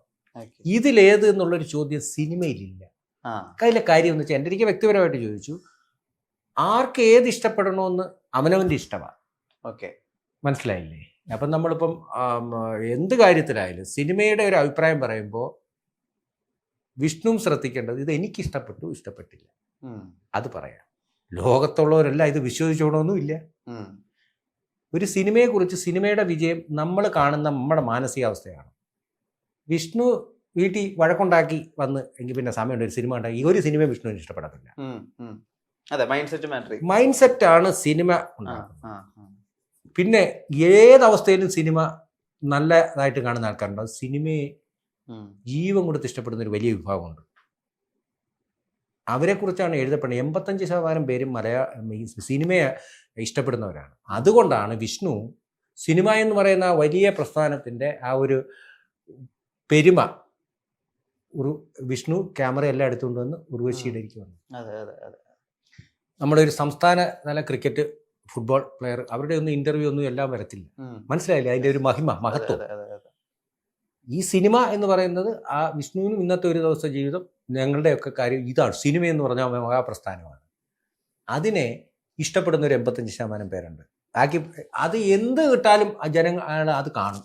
കാരണം നമ്മൾ ഇപ്പോൾ ഈ പിന്നെ ഇന്ത്യക്ക് സ്വാതന്ത്ര്യം മേടിക്കാനല്ലല്ലോ സിനിമയ്ക്ക് പോകുന്നത്. നമ്മൾ എൻ്റർടൈൻമെൻറ്റും സന്തോഷവും ദുഃഖവും എല്ലാം അത് കണ്ട് സിനിമയെ ജീവൻ കൊടുത്തെന്നാണ് ഞാൻ വാക്ക് പറഞ്ഞത്. അങ്ങനെ ഇഷ്ടപ്പെടുന്ന ഒരു 85% വിഭാഗമുണ്ട്. അവരെ കണ്ടെത്തും. ഈ 15% ഇങ്ങനെയൊക്കെ പറയുന്നവരുണ്ട്. അത് പ്രൊമോട്ട് ചെയ്യരുത്. ഇവരെയും കൂടെ ആ 15% കൂടി ഇങ്ങോട്ടുണ്ട് സിനിമ വലുതായിട്ട് നിങ്ങളും കൂടെ വളർത്തണം. 15% പേര് പറഞ്ഞില്ല എന്തോന്ന് സിനിമ. നമ്മുടെ ഒരു സ്വഭാവമുണ്ട്. നമ്മൾ പറയുന്നൊരു വാക്ക എങ്ങനെ ഉണ്ടേ കുഴപ്പമില്ലെങ്കിൽ നല്ലത് എന്നങ്ങ് പറയണ്ടേ അല്ലേ? കുഴപ്പമില്ല ഒരു വട്ടം കാണാം,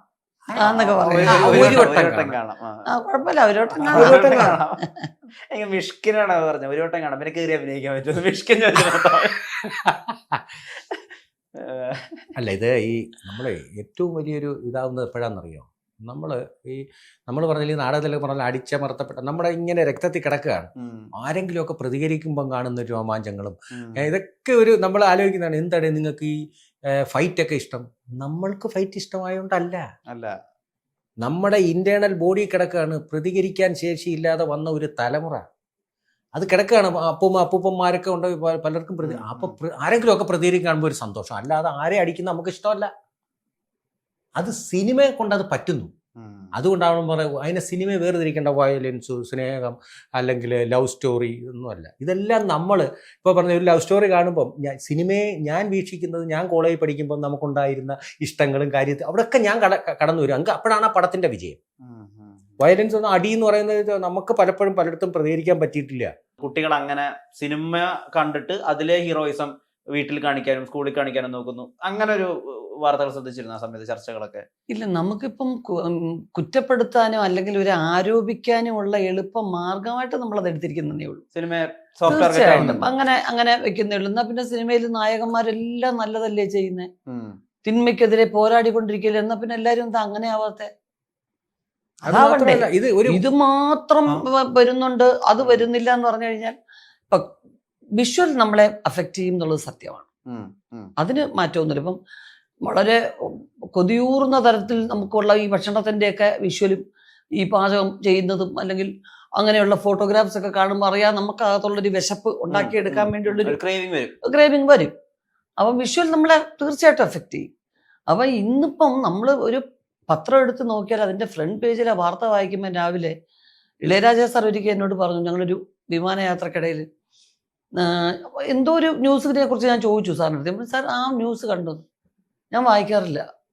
അപ്പം ഞാൻ പറയുന്നത് ഇതൊരു 10-20 വർഷത്തിന് മുമ്പ് പറഞ്ഞത് എൻ്റെ അടുത്ത് 30 വർഷത്തിലധികമായി ഞാൻ പേപ്പർ വായിച്ചിട്ടെന്ന് പറഞ്ഞു അദ്ദേഹം എന്നോട്. ഞാൻ പറഞ്ഞു, അയ്യോ അതൊന്നും പറ്റി, എന്താ ഉള്ളത് പോസിറ്റീവായിട്ട് അതിനകത്ത് കേൾക്കാൻ?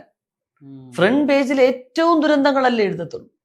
രാവിലെ എണീറ്റ് വന്ന് നമ്മളിപ്പം ഏത് മതസ്ഥരായാലും രാവിലെ ഈശ്വര ഇന്നത്തെ ദിവസം നന്നായിരിക്കട്ടെ എന്നൊരു മനസ്സിൽ ചിന്തയോടുകൂടി ആയിരിക്കുമല്ലോ എണീക്കുന്നത്. എണീറ്റ് വന്ന് ആദ്യം പത്രം തുറന്ന് നോക്കുമ്പോൾ കാണുന്നത് ക്രൂരമായ കാര്യങ്ങളായി കാണുന്നത്. അപ്പം മനസ്സിനകത്തൊരു നെഗറ്റീവ് അങ്ങോട്ട് കയറുകയാണ്. ഇതൊരു കാഴ്ചയല്ലേ, ഇതങ്ങനെ തന്നെ എൻ്റെ മനസ്സിലേക്ക് പകർത്തുകയാണ് ഞാൻ. അവിടുന്ന് എനിക്കിങ്ങനെ നല്ല സംഗീതം ഉണ്ടാക്കാൻ പറ്റും. എൻ്റെ മനസ്സിൽ എവിടെയോ ആ ദുഃഖത്തിൻ്റെ ഇത് കിടക്കും.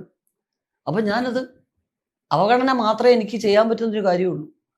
എനിക്കൊന്നും അതിനെതിരെ ഒന്നും ചെയ്യാനില്ല. ഈ വാർത്തക്കെതിരെ എനിക്ക് എന്ത് ചെയ്യാൻ പറ്റും? ഇത്രയും പേരെ വെടിവെച്ച് കൊന്നു. അയ്യോ ഇത് പോയി വെടിവെച്ച് കൊന്നവരെ പോയി തിരിച്ച് വെടിവെക്കാനുള്ള കഴിവുണ്ടോ എനിക്ക് ചെയ്യാൻ പറ്റുന്ന ആ വാർത്ത ഞാൻ വായിക്കാതിരിക്കുക എന്ന് അദ്ദേഹം പറഞ്ഞു എന്നോട്.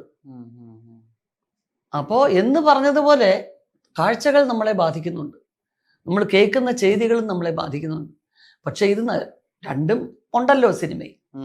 സിനിമ ഉണ്ടായ കാലം മുതൽ നായകൻ എന്ന് പറയുന്നവൻ തിന്മയ്ക്കെതിരെ പോരാടണം എന്ന് വിചാരിക്കുന്നവനാണ്. ഒരു ഉറുമ്പിനെ പോലും നോവിക്കാതെ, ഒരു സ്ത്രീയെ പോലും വേദനിപ്പിക്കരുത്, അമ്മ എന്ന് പറയുന്നത് ലോകത്തെ പരമമായ സത്യമാണ്, എല്ലാം പാലിക്കപ്പെടണ്ടേ. അപ്പോൾ പക്ഷെ നമുക്കിപ്പം പെട്ടെന്ന് നമുക്ക് ആരോപിക്കാൻ എളുപ്പം സിനിമയാണ്. കാരണം വളരെ കളർഫുള്ളായിട്ട്, വളരെ സ്ട്രൈക്കിംഗ് ആയിട്ടും വളരെ പെട്ടെന്ന് മനുഷ്യന്റെ മനസ്സിലേക്ക് ഇറങ്ങിച്ചെല്ലുന്ന ഒരു കലാരൂപം എന്നുള്ള നിലയ്ക്ക് കുറ്റപ്പെടുത്താൻ എളുപ്പം സിനിമയാണ്. ഈ ജഗദമ്മയുടെ ട്രെയിലറിൽ ഒരു ഫോട്ടോഷൂട്ടിന്റെ ഒരു തുടക്കം ഉണ്ടല്ലോ, ഒരു വിഷ്വല് അങ്ങനെ ചിരിക്കും ഇങ്ങനെ ചിരിക്കും എന്ന് പറയുന്നത്. അതുപോലത്തെ സമാനമായിട്ടുള്ള മഹേഷ പ്രതികാരത്തിലും അങ്ങനെ ഒരുപാട് ഇതിൽ അതേപോലത്തെ സമാനമായിട്ടുള്ള വിഷ്വൽ വന്നിട്ടുണ്ട്. പക്ഷെ ഇതിനകത്ത് കുറച്ചും കൂടി രസമുണ്ട്. ആ ഫോട്ടോഗ്രാഫർ ആരാന്ന് എനിക്കറിയില്ല, അങ്ങനെ കൊടുക്കുന്ന വോയിസ് അവർക്ക് ചിരിക്കാനാണ് പറഞ്ഞത്, ചെരിയാനല്ല പറഞ്ഞത്, ചിരിക്കാനല്ല. ആ സീൻ എങ്ങനെ, എന്താ ശരിക്കും എന്തിനാണോ ശരിക്കും ആ സീൻ? അല്ല, അത് ഞങ്ങൾ ഈ ഷൂട്ടിംഗ് സ്ഥലത്ത് ഞങ്ങൾ ഒരുമിച്ച് വരുന്നത് തീർച്ചയായിട്ടും ഡയറക്ടറുടെ തന്നെ കോൺട്രിബ്യൂഷനാണ്.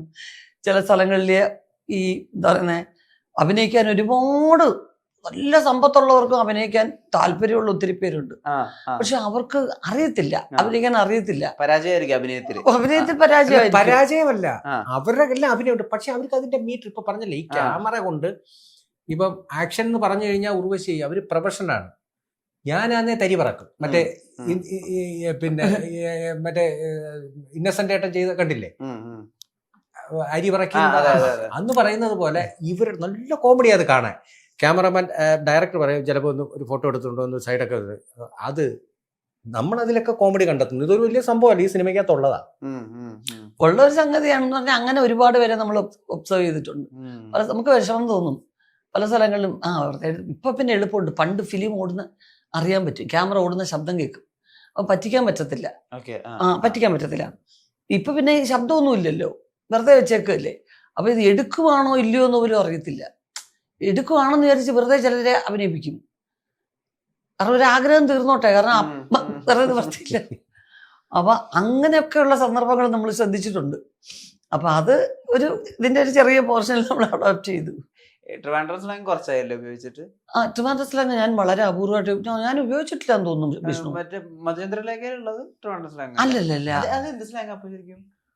അത് ശരിക്കും ട്രിവാൻഡ്രം അല്ല, അത് ഒരു പ്രത്യേക വിഭാഗക്കാരുടെ തമിഴും മലയാളം കൂടെ മിക്സ് ചെയ്തിട്ടുള്ള ഒരു സംഗതിയാണ്. അതാണ് ഇത് ടിപ്പിക്കൽ തിരുവനന്തപുരത്ത് പഞ്ചായത്തിൽ നടക്കുന്ന കഥയായിട്ടാണ്.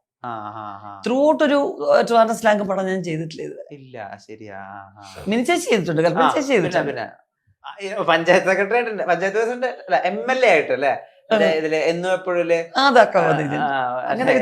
എന്താണോ ചിരിച്ചോണ്ടിരിക്കുന്നത്. കൽപ്പന ചേച്ചിയുടെ കാര്യം പറഞ്ഞപ്പോഴാ മാം തുടരും എന്നുള്ള സിനിമയിൽ ഒരു സാന്നിധ്യമായിട്ട് കൽപ്പന ചേച്ചി വരുന്നുണ്ട് ഒരു സീനില്. അപ്പൊ ഒരു വളരെ പ്രധാനപ്പെട്ട സീനാണ്, വളരെ ഗൗരവമുള്ള സീനാണ് സിനിമയുടെ അകത്ത്. അപ്പൊ ആ വരുമ്പോ ആളുകൾ മൊത്തം, അതായത് അത്രയും ഭയങ്കര ഒരു കയ്യടിക്ക നേടുന്ന ഒരു സീനിന്റെ അവിടെയാണ് ഇവരുടെ സാന്നിധ്യം വരുന്നത്.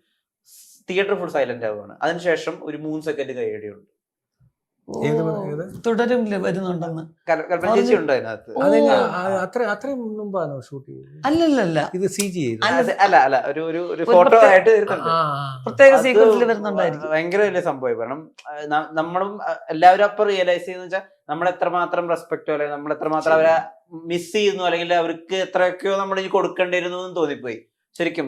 അത് ചേച്ചിക്ക് പടം കാണുമ്പോൾ ചേച്ചിക്ക് അങ്ങനെ മനസ്സിലാവും. കാരണം അത് ഈ സിനിമ എന്ന് പറയുന്ന ഒരു മഹത്തായ ഒരു പ്രസ്ഥാനമാണെന്നുള്ളതിന്റെ തെളിവാണ്. കാരണം എത്രയോ പേരെ നമുക്ക് ഇപ്പോഴും അവരെ കാണാം. അവരുടെ ഇപ്പം സിനിമയിൽ വർക്ക് ചെയ്ത ആൾക്കാരെയൊക്കെ ഉള്ള ഒരു ഭാഗ്യമതല്ലേ, അവരെ നമുക്ക് എപ്പോഴും കാണാൻ പറ്റും. അവര് വരുന്നത്, അവര് സംസാരിക്കുന്നത്, അവരുടെ മാനേഴ്സും എല്ലാം നമുക്ക് വീണ്ടും. മധുസാറിനോട് പറയായിരുന്നു ഞാൻ വീട്ടിൽ പോയപ്പോ, മധുസാർ പറയണ അദ്ദേഹം ഇപ്പൊ ചെയ്യുന്നത് രാത്രി ഇരുന്ന് പണ്ടത്തെ പടങ്ങൾ കാണാൻ. അന്ന് ആള് കൂടെ അഭിനയിച്ചപ്പോ നസീർ സാറിന്റെ കൂടെ ആൾ അഭിനയിച്ചിട്ട്, ആലമ്പുഴ അവരുടെ ഒക്കെ കൂടെ അഭിനയിച്ചത് അന്ന് ആൾക്ക് കാണാൻ പറ്റിയില്ല. ഇന്നിപ്പോ യൂട്യൂബിൽ കയറിയിട്ട് പണ്ടത്തെ ബ്ലാക്ക് ആൻഡ് വൈറ്റ് സിനിമകൾ ഒരുപാട് ഓർമ്മകൾ ഇങ്ങനെ വരിക. ഇങ്ങനെ സംഭവം തീർച്ചയായിട്ടും അതൊക്കെ ഒരു ഭാഗ്യമാണ്. നമുക്ക് സിനിമയ്ക്ക് മാത്രമേ പറ്റൂ. മാത്രമല്ല ഇന്നത്തെ കുട്ടികളൊക്കെ ഇരുന്നിട്ട് ഈ പഴയ സിനിമകൾ, എൻ്റെ പല സിനിമകളും കണ്ടിട്ട് അത് അതേപടി പറയുക. ഈയിടയ്ക്ക് എന്നോട് ഞാൻ ഒരിക്കൽ പോലും ശ്രദ്ധിച്ചിട്ടില്ലാത്തൊരു കാര്യം ഒരു പയ്യൻ ചോദിച്ചു എന്നോട്. ഇന്റർവ്യൂ എടുക്കാൻ വന്നപ്പോഴേ, ഇപ്പൊ തിരുവനന്തപുരത്താണെന്ന് തോന്നുന്നു, ആ സീനിൽ ചേച്ചി അങ്ങനെ ഒരു എക്സ്പ്രഷൻ കാണിച്ചില്ല, ചേച്ചിക്ക് ഓർമ്മയുണ്ടോ എന്ന് ചോദിച്ചു. ഞാൻ പറഞ്ഞില്ല. അയ്യോ ചേച്ചി, ഞാൻ വീണ്ടും റിപ്പീറ്റ് ചെയ്തിട്ട് കണ്ടിട്ട്, ചേച്ചി അറിഞ്ഞോണ്ടാണോ അറിയാതെയാണോ, തലേണ മന്ത്രത്തിന്റെ ഏതോ ഒരു സീനില് സംസാരിച്ചിട്ട് ജയറാം അങ്ങോട്ട് പോയി കഴിയുമ്പോൾ ചേച്ചി ഇങ്ങനെ എത്തി ഇങ്ങനെ നോക്കുന്നുണ്ട്. അത് എന്ത് വിചാരിച്ചിട്ടാ ചേച്ചി നോക്കിയത്? അതെന്താ അങ്ങനെ നോക്കിയത്? എന്തിനാ? നമുക്കറിയത്തില്ല. പക്ഷെ ഇന്നത് ഒരു വലിയൊരു ഭാഗ്യമാണ്. മറ്റേ അരി അടപ്പത്തിട്ടിട്ട് ഇങ്ങനെ തിരിഞ്ഞു നോക്കിയത് എന്താ ചേച്ചി അങ്ങനെ നോക്കിയെന്ന് ചോദിച്ചു. ഇപ്പൊ മുമ്പ് ശ്രദ്ധിച്ചിട്ട് പോലും ഇല്ല. ഒരു വലിയ ഭാഗ്യമാണ്. ഈ ഡയലോഗ് ഇല്ലാതെയും കുറെ സീൻസ് ഉണ്ട്. ഇപ്പം എനിക്ക് കുറെ കാര്യങ്ങൾ ഇഷ്ടമാണ്. ഈ ഭാരതത്തില് തംസപ്പ് പറയുന്ന സാധനം എത്ര ഇമോഷനാണ്. കാരണം ഒരു കാര്യം മറക്കണം, ഓപ്പോസിറ്റ് ആൾക്ക് ധൈര്യം കൊടുക്കണം, കരയണം, എന്നാൽ കണ്ണ് നിറഞ്ഞിട്ടുണ്ട്. അത് അത്ര എളുപ്പമല്ല. അതെന്തോ അങ്ങ് ചെയ്തു പോയതാണ് വിഷ്ണു. അതിന്റെ വാല്യൂസിനെ കുറിച്ച് ഒന്നും അറിയില്ല. കാരണം അന്ന് ഏകദേശം അത്രയും ക്രൗഡ് ഉണ്ട് ആ വീട്ടിൽ ഷൂട്ട് ചെയ്യുമ്പോൾ. നല്ല ക്രൗഡ് ഉണ്ട്. കോഴിക്കോട് ഒരു വീട്ടിലായിരുന്നു. അപ്പൊ ആ പാട്ട് ഷൂട്ട് ചെയ്യുമ്പോൾ ഓൾമോസ്റ്റ് അത്രയും ക്രൗഡ് ആ വീട്ടിൽ ഇപ്പോൾ ഉണ്ട്. ഒരു കല്യാണ വീട് പോലല്ലേ. അപ്പൊ അത്രയും പേരും ഉണ്ട്. പെട്ടെന്നാണ് ഷോട്ട് പറഞ്ഞത്. സിബിചേട്ടൻ പറഞ്ഞു, ഉറശ്ശി ഒന്നുമില്ല, അത് എങ്ങനെയാണ് ഒരു ഉറപ്പ് കൊടുക്കുന്നത്? ഇങ്ങനെ നിങ്ങൾ ലാലിനൊരു ഉറപ്പ് കൊടുക്കണം. ഡിസ്കഷൻസ് ഒക്കെ ഉണ്ടല്ലേ? സിബിചേട്ടൻ്റെ അടുത്ത് വന്ന് വളരെ കാര്യമായിട്ട് പറഞ്ഞു തരും. അപ്പൊ നമ്മള് ഇപ്പൊ ഈ പാട്ടിനിടയ്ക്ക് പെട്ടെന്ന് നിർത്തി പോവുകയാണ്. നിർത്തി പോകുമ്പോൾ നമ്മള് ഒരു ഉറപ്പ് കൊടുക്കണം. കാരണം പതറിപ്പോകരുത്, നമ്മൾ ജയിച്ച് നിൽക്കണം, ഈ നല്ല കാര്യം ഒന്ന് നടന്നു വിട്ടട്ടെ. ഒരു ഊമ്പപ്പെണ്ണിന്റെ കല്യാണമാണ് നടക്കുന്നത്. നടന്നു തീരുന്നവരെ നമ്മൾ തളർന്നു പോയാൽ പോയി. അപ്പൊ അതെല്ലാം വരണം. നമുക്ക് എന്താ ചെയ്യാൻ പറ്റുന്നത്? അപ്പൊ ഒരു കാര്യം ചെയ്ത് ഒരു ഉറപ്പ് ഇങ്ങനെ കൊടുക്കുന്നത് എങ്ങനെയാ? അപ്പൊ നമ്മൾ സാധാരണ ഉറപ്പെന്ന് പറയുമ്പോൾ പെട്ടെന്ന് നമുക്ക് തോന്നുന്നത് അതൊക്കെ അല്ലേ പിടിച്ചിരിക്കണം എന്ന് പറയും. ചേട്ടാ അങ്ങനെ ഒന്ന് ചെയ്ത് നോക്കിയാലോ? വരണം, ഒരു ടേക്ക് എടുത്തു നോക്കാം. അപ്പൊ അതെല്ലാം മനസ്സിൽ ഒന്ന് വരുത്തിയാൽ മതി കേട്ടോ. അതിങ്ങനെ വരുമ്പോ എങ്ങനെയാണെന്നുള്ള മനസ്സിലൊന്ന് വരുത്തിയാൽ മതി. അപ്പൊ തോന്നിയതുപോലെ അങ്ങ് ചെയ്തു, അത്രേ ഉള്ളൂ. ഓക്കെയാണ്, ടേക്ക് ഓക്കെ ആണെന്ന് പിന്നെ മനസ്സിലായതല്ലേ? അല്ല, നമുക്ക് അത്രേ അറിയത്തുള്ളൂ, അതേ അറിയത്തുള്ളൂ. ആ പ്രായം അങ്ങനെയല്ലേ. ഞാൻ പാടെ 19-20 വയസ്സെങ്ങാണ്ടേ ഉള്ളൂ അതിനകത്ത്. അപ്പൊ നമുക്ക് അത്ര വലിയ ജീവിതാനുഭവങ്ങളോ കാര്യങ്ങളോ ഒന്നും പറയാനില്ല. അപ്പൊ അങ്ങനെ ചെയ്തതാണ്. പക്ഷെ അത് പിന്നെ ഇപ്പൊ നിങ്ങൾ പറയുമ്പോ അന്നൊന്നും ആരും അത് പറഞ്ഞിട്ടില്ല കേട്ടോ. ആരും പറഞ്ഞിട്ടില്ല സത്യമായിട്ടും. സ്റ്റേറ്റ് അവാർഡ് മെൻഷൻ ഉണ്ടായിരുന്നില്ലേ? പിന്നെ തീർച്ചയായിട്ടും 3ാമത്തെ അവാർഡ് അത് കൂടെ ചേർത്തിട്ടാണ്. 2ാമത്തെ അവാർഡ് ആ സിനിമയുണ്ടായിരുന്നു. പക്ഷെ അറിയത്തില്ല എനിക്ക്. അങ്ങനെ ആരും വലുതായിട്ടൊന്നും അതിനെപ്പറ്റി ഒന്നും പറഞ്ഞിട്ടുമില്ല. ആ ക്യാരക്ടർ നന്നായിരുന്നു, നല്ല പെർഫോമൻസ് ആയിരുന്നു എന്നല്ലാതെ ഇന്നത്തെ നിങ്ങളെപ്പോലെയുള്ള ഇന്നത്തെ മീഡിയാസ് പറയുന്നത് പോലൊന്നും ആരും പറഞ്ഞിട്ടില്ല. ഇല്ല, പറഞ്ഞിട്ടില്ല, ആരും പറഞ്ഞിട്ടില്ല. അതുപോലെ കൊതി തോന്നിയിട്ടുള്ള ഒരു കാര്യം, അത് ചേച്ചി അത് മുമ്പ് എന്നോട് പറഞ്ഞിട്ടുണ്ട് ഇതിന്റെ എക്സ്പ്ലനേഷൻ ഒക്കെ. പക്ഷെ അന്നത്തെ ആക്ടേഴ്സ്, ഐ മീൻ നടിമാരൊക്കെ ഇപ്പൊ ഇന്റർവ്യൂ കൊടുക്കുമ്പോഴും പറയാറുണ്ട് ഞാനിപ്പോ ഇന്ന ഹീറോയിനായിട്ട് അഭിനയിക്കും, അല്ലെങ്കിൽ സെക്കൻഡ് ഹീറോയിൻ എന്നുള്ള ടേം ഒക്കെ ഉണ്ടായിരുന്നല്ലോ. അതായത് അതിൽ അഭിനയിക്കില്ല, അല്ലെങ്കിൽ ഇത്ര സീനിന് ശേഷം വരുന്ന ഒരു ക്യാരക്ടർ ഞാൻ ചെയ്യില്ല എന്നൊക്കെ പറഞ്ഞ് ഇപ്പൊ ഇന്റർവ്യൂവിൽ അവർ പറയുന്നുണ്ട്. അതുകൊണ്ടാണ് ഞാൻ അത് ഒഴിവാക്കി എന്നൊക്കെ പറയുന്നത്. അതൊരു സ്റ്റേച്ചർ ആയിട്ട് അല്ലെങ്കിൽ ഒരു സ്റ്റാറ്റസ് ആയിട്ടൊക്കെയാണ് വിചാരിച്ചിരുന്നത്. ഇന്ന് കാറിൽ വരുമ്പോ മഴവിൽക്കാവടി കാണുമ്പോ ചേച്ചിയുടെ രംഗം മൊത്തം 25 മിനിറ്റേ ഉള്ളൂ, അത്രേ ഉള്ളൂ, പാട്ട് ഉൾപ്പെടെ. അത്രേ ഉള്ളൂ. ശരിക്കും സെക്കൻഡ് ഹീറോയിൻ ആണ്, പക്ഷെ സ്റ്റേറ്റ് അവാർഡ് കിട്ടിയത് വേറെ കാര്യം. അതെന്താ അപ്പൊ ഇനി അന്ന് സ്റ്റാറ്റസ് സ്റ്റേച്ചർ ഒന്നും ചേച്ചിയെ ബാധിച്ചിട്ടില്ലേ? ഇല്ല ഇല്ല, എന്റെ വീട്ടിൽ അങ്ങനെ ഒരു ചിന്താഗതിയുള്ള ആരും ഉണ്ടായിരുന്നില്ല. ബേസിക്കായിട്ട് നാടകമായിട്ട് ബന്ധപ്പെട്ട് വന്നതുകൊണ്ട് അന്ന് പെർഫോം ചെയ്യാൻ പറ്റുന്ന ക്യാരക്ടേഴ്സ് ഒന്നും മാത്രമല്ലാതെ എൻ്റെ അച്ഛനും അമ്മയോ ആരും ഇത് ഒരു സീനേ ഉള്ളൂ, 2 സീൻ ഇങ്ങനെയൊന്നും പറഞ്ഞു കേട്ടിട്ടില്ല. അങ്ങനൊന്നുമില്ല. അങ്ങനെ നമ്മള് അങ്ങനെ ഞങ്ങൾ ആരെങ്കിലും മിനിച്ചേച്ചി മാത്രം നോക്കുമായിരുന്നു ബിഗിനിങ് സമയത്ത്. അവർക്ക് കോമഡി ഇഷ്ടമായിരുന്നില്ല. കോമഡി ചെയ്യാനേ അവര് നല്ലോണം ബേസിക് ആയിട്ട് കോമഡി ഒക്കെ പറയും, പക്ഷെ അവർക്ക് സിനിമയിൽ സീരിയസ് ആയിട്ടുള്ള നല്ല റോൾസ് ചെയ്യാനായിരുന്നു ആഗ്രഹം. അങ്ങനെ ചില സിനിമയിൽ നമ്മൾ വിട്ടിട്ട് വന്നിട്ടുണ്ട്. കലച്ചേച്ചിക്ക് മിനിച്ചേച്ചിയുടെ ഓഫേഴ്സ് ആണ് പലതും എനിക്ക് വന്നിട്ടുള്ളതും. ബാലനടിയായിട്ട് ഞാൻ അഭിനയിച്ചതും മിനിച്ചേച്ചിയുടെ ഓഫറാണ്. മിനിച്ചേച്ചി അഭിനയിക്കേണ്ട പടമാണ് കലച്ചേച്ചി അഭിനയിച്ചത് ആദ്യമായിട്ട്. അങ്ങനെയൊക്കെ വന്നിട്ടുണ്ട്. കാരണം അവളാണ് ഒരു സെന്റർ ഓഫ് അട്രാക്ഷൻ. വീട്ടില് എല്ലാ കഴിവും ഉണ്ടായിരുന്നത് മിനിച്ചേച്ചിക്കായിരുന്നു. കൊച്ചിലെ മുതൽ ഡാൻസും പാട്ടും ഇതിനൊക്കെ ഭയങ്കര പേരായിരുന്നു. അങ്ങനെ കിട്ടിയതാണ്. പക്ഷെ അങ്ങനെ മിനിച്ചേച്ചി മാത്രം പറയും വേണ്ട വേണ്ട, ആ റോൾ എനിക്ക് വേണ്ടത്, അത് വെറുതെ ഇങ്ങനെ കൊമേഡിയന്റെ കൂടെ വെറുതെ നടക്കുന്ന റോള് ഞാൻ ചെയ്യില്ല, ഇല്ല ഈ പടം ഞാൻ ചെയ്യില്ല. ചില സിനിമയിൽ പോയിട്ട് 2 ദിവസം വർക്ക് ചെയ്തിട്ട് തിരിച്ചു വരും, അങ്ങനെയൊക്കെ ചെയ്യും. പക്ഷെ എൻ്റെ അമ്മ പറഞ്ഞിട്ടുള്ളതൊക്കെ നമുക്ക് കിട്ടിയ അവസരം ഏറ്റവും നന്നായിട്ട് പ്രയോജനപ്പെടുത്തുക. അല്ലെങ്കിൽ പിന്നെ യോധ പോലൊരു സിനിമയിലൊന്നും ഒരു സീനിലും ചെറിയൊരു പാട്ടിന്റെ ബിറ്റിലും ഒന്നും വരാൻ പറ്റില്ലല്ലോ. 6ാം നമ്പറിലല്ലേ ചേച്ചിയില്ലേ? ഏതിലാ? 6ാം നമ്പറിൽ ഓടുന്നത് ചേച്ചിയല്ലേ? ഇല്ല, മധുമൊഴിയാതെ നിന്നെ തേടി. അല്ല, അതെന്റെ കണ്ണുകൾ. അത് ഏതോ സിനിമയിൽ നിന്ന് എവിടുന്ന് എടുത്ത് ഇട്ടതാ കേട്ടോ. അതെ, അതും കണ്ടുപിടിച്ചു നിങ്ങളൊക്കെ. ഒന്നും ആരും കണ്ടുപിടിച്ചിട്ടില്ല, എങ്ങനെയോ കണ്ടുപിടിച്ചു. അതിലെ ഒരു പ്രധാനപ്പെട്ട കാര്യം നമ്മൾ പറഞ്ഞില്ലേ, നമ്മള് ഇടയ്ക്ക് വെച്ച് സംസാരിച്ചില്ലേ, ന്യൂ ജനറേഷൻ എന്നൊക്കെ പറഞ്ഞാൽ അങ്ങനൊന്നും ഒരു ജനറേഷൻ ഇല്ല. അവരെന്ന് പറയുന്നത് ഭയങ്കര ഷാർപ്പുള്ള ആണ്. ഇപ്പൊ വന്ന കുഞ്ഞുങ്ങള് ഭയങ്കര ഷാർപ്പ് വിദ്യ. പിന്നെ നമുക്ക് എല്ലാവർക്കും പറഞ്ഞില്ലേ, എന്തുകൊണ്ട് ഈ കുട്ടികൾ അത് ഇതൊക്കെ ശ്രദ്ധിക്കുന്നുണ്ട്, ഇഷ്ടം പോലെ സമയമുണ്ട്. കാരണം ഞാൻ പഠിക്കുമ്പോൾ അല്ല നമ്മളൊക്കെ പഠിക്കുമ്പോൾ, അത് ജനറേഷൻ അല്ല പറയുന്നത്, പഠിക്കുമ്പം ഈ ടെക്നോളജി ഇത്ര ഇത് ചെയ്തിട്ടില്ല. നമ്മൾ ഇന്ത്യയുടെ തലസ്ഥാനം ഏതാന്ന് ബുക്കി നോക്കി പഠിച്ചെഴുതി ഇന്ത്യ ന്യൂഡൽഹി ഇന്ത്യ ഒന്നുമില്ല. ഇപ്പൊ പിന്നെ വിഷ്ണുവിന് പഠിക്കാൻ എത്ര ഇത് വേണേലും ഉർവശിയുടെ ഹിസ്റ്ററി ഇങ്ങോട്ട് പോരട്ടെ ഇങ്ങ് പോരുകയാണ്. അപ്പോൾ ആ സമയം നമ്മൾ കുഞ്ഞുങ്ങളെ തന്നെ പറഞ്ഞിട്ട് ഇപ്പോഴും തന്നെ കുഞ്ഞുങ്ങളെ ഇഷ്ടം പോലെ സമയം ഉണ്ടാവും പഠിക്കാൻ. എല്ലാം കുറച്ച് സമയം മതി, വീട്ടിൽ വരാൻ, ബൈക്ക്. അപ്പൊ ആ സമയത്ത് എക്സ്ട്രാ ടൈം നമ്മൾ അവരെ ഒന്ന് ശ്രദ്ധിച്ചാൽ അത് ഓക്കെ. അതിന് നിങ്ങൾ ശ്രദ്ധിക്കുന്നുണ്ട്. ശ്രദ്ധിക്കുമ്പോൾ നമ്മൾ എങ്ങനെ ശ്രദ്ധിക്കണമെന്ന് വെച്ച് കഴിഞ്ഞാല്, ഞാൻ പലപ്പോഴും പറഞ്ഞിട്ടുണ്ട്, ഈ ജനറേഷൻ ഗ്യാപ്പ് എന്ന് വെറുതെ പറയുന്നതെന്ന് എല്ലാവർക്കും പറയും. അവരെന്തായാലും നമ്മളെ ഇങ്ങോട്ട് കൊണ്ടുവരാൻ പറ്റത്തില്ല. കാരണം അവരുടെ ലെവലിലുള്ള എഡ്യൂക്കേഷൻ സിസ്റ്റം ഒക്കെ വളരെ ഹൈ ആണ്. നമ്മൾ അങ്ങോട്ട് കയറി ചെന്നാൽ പോലെ പിന്നെന്തോന്ന് ജനറേഷൻ. ചേച്ചി ഇപ്പം ഈ പടത്തിനെ പറ്റിയിട്ട് നമ്മൾ ഉള്ളൊടുക്കിന്റെ സമയത്ത് ചേച്ചി പറഞ്ഞു ഒരു പ്രൊഡക്ഷനിൽ ഒരു പടം വരുന്നുണ്ട്, ഫുൾ തമാശയാണ്.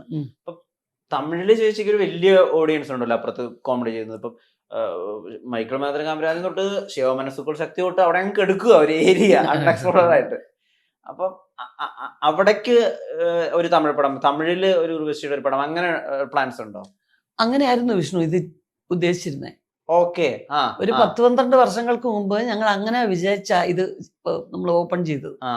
തമിഴിൽ നമ്മൾ പ്രൊഡക്ഷൻ തുടങ്ങാം, TV പ്രൊഡക്ഷൻ ഓൾറെഡി ഉണ്ട്, അപ്പൊ നമുക്ക് അങ്ങനെ ആവാം, ഒരു ഗ്യാപ്പ് എടുക്കാം എന്ന് വിചാരിച്ചിരുന്നപ്പോ കൃത്യം മോന്റെ ജനനവും കാര്യങ്ങളും ഒക്കെ ആയിട്ട് ഞാൻ അഭിനയിക്കുന്ന കുറെ പടങ്ങളൊക്കെ വിട്ടിട്ട് ഒരു കുറെ അങ്ങ് ഗ്യാപ്പായി. ഗ്യാപ്പ് വന്നപ്പോ ഈ പ്രൊഡക്ഷൻ എന്ന് പറയുമ്പോൾ നമ്മൾ പ്ലാൻ ചെയ്ത് വെച്ചിരിക്കുന്നതൊക്കെ പണവുമായിട്ട് ബന്ധപ്പെട്ടതായതുകൊണ്ട് അതൊക്കെ അങ്ങ് മാറിപ്പോവും.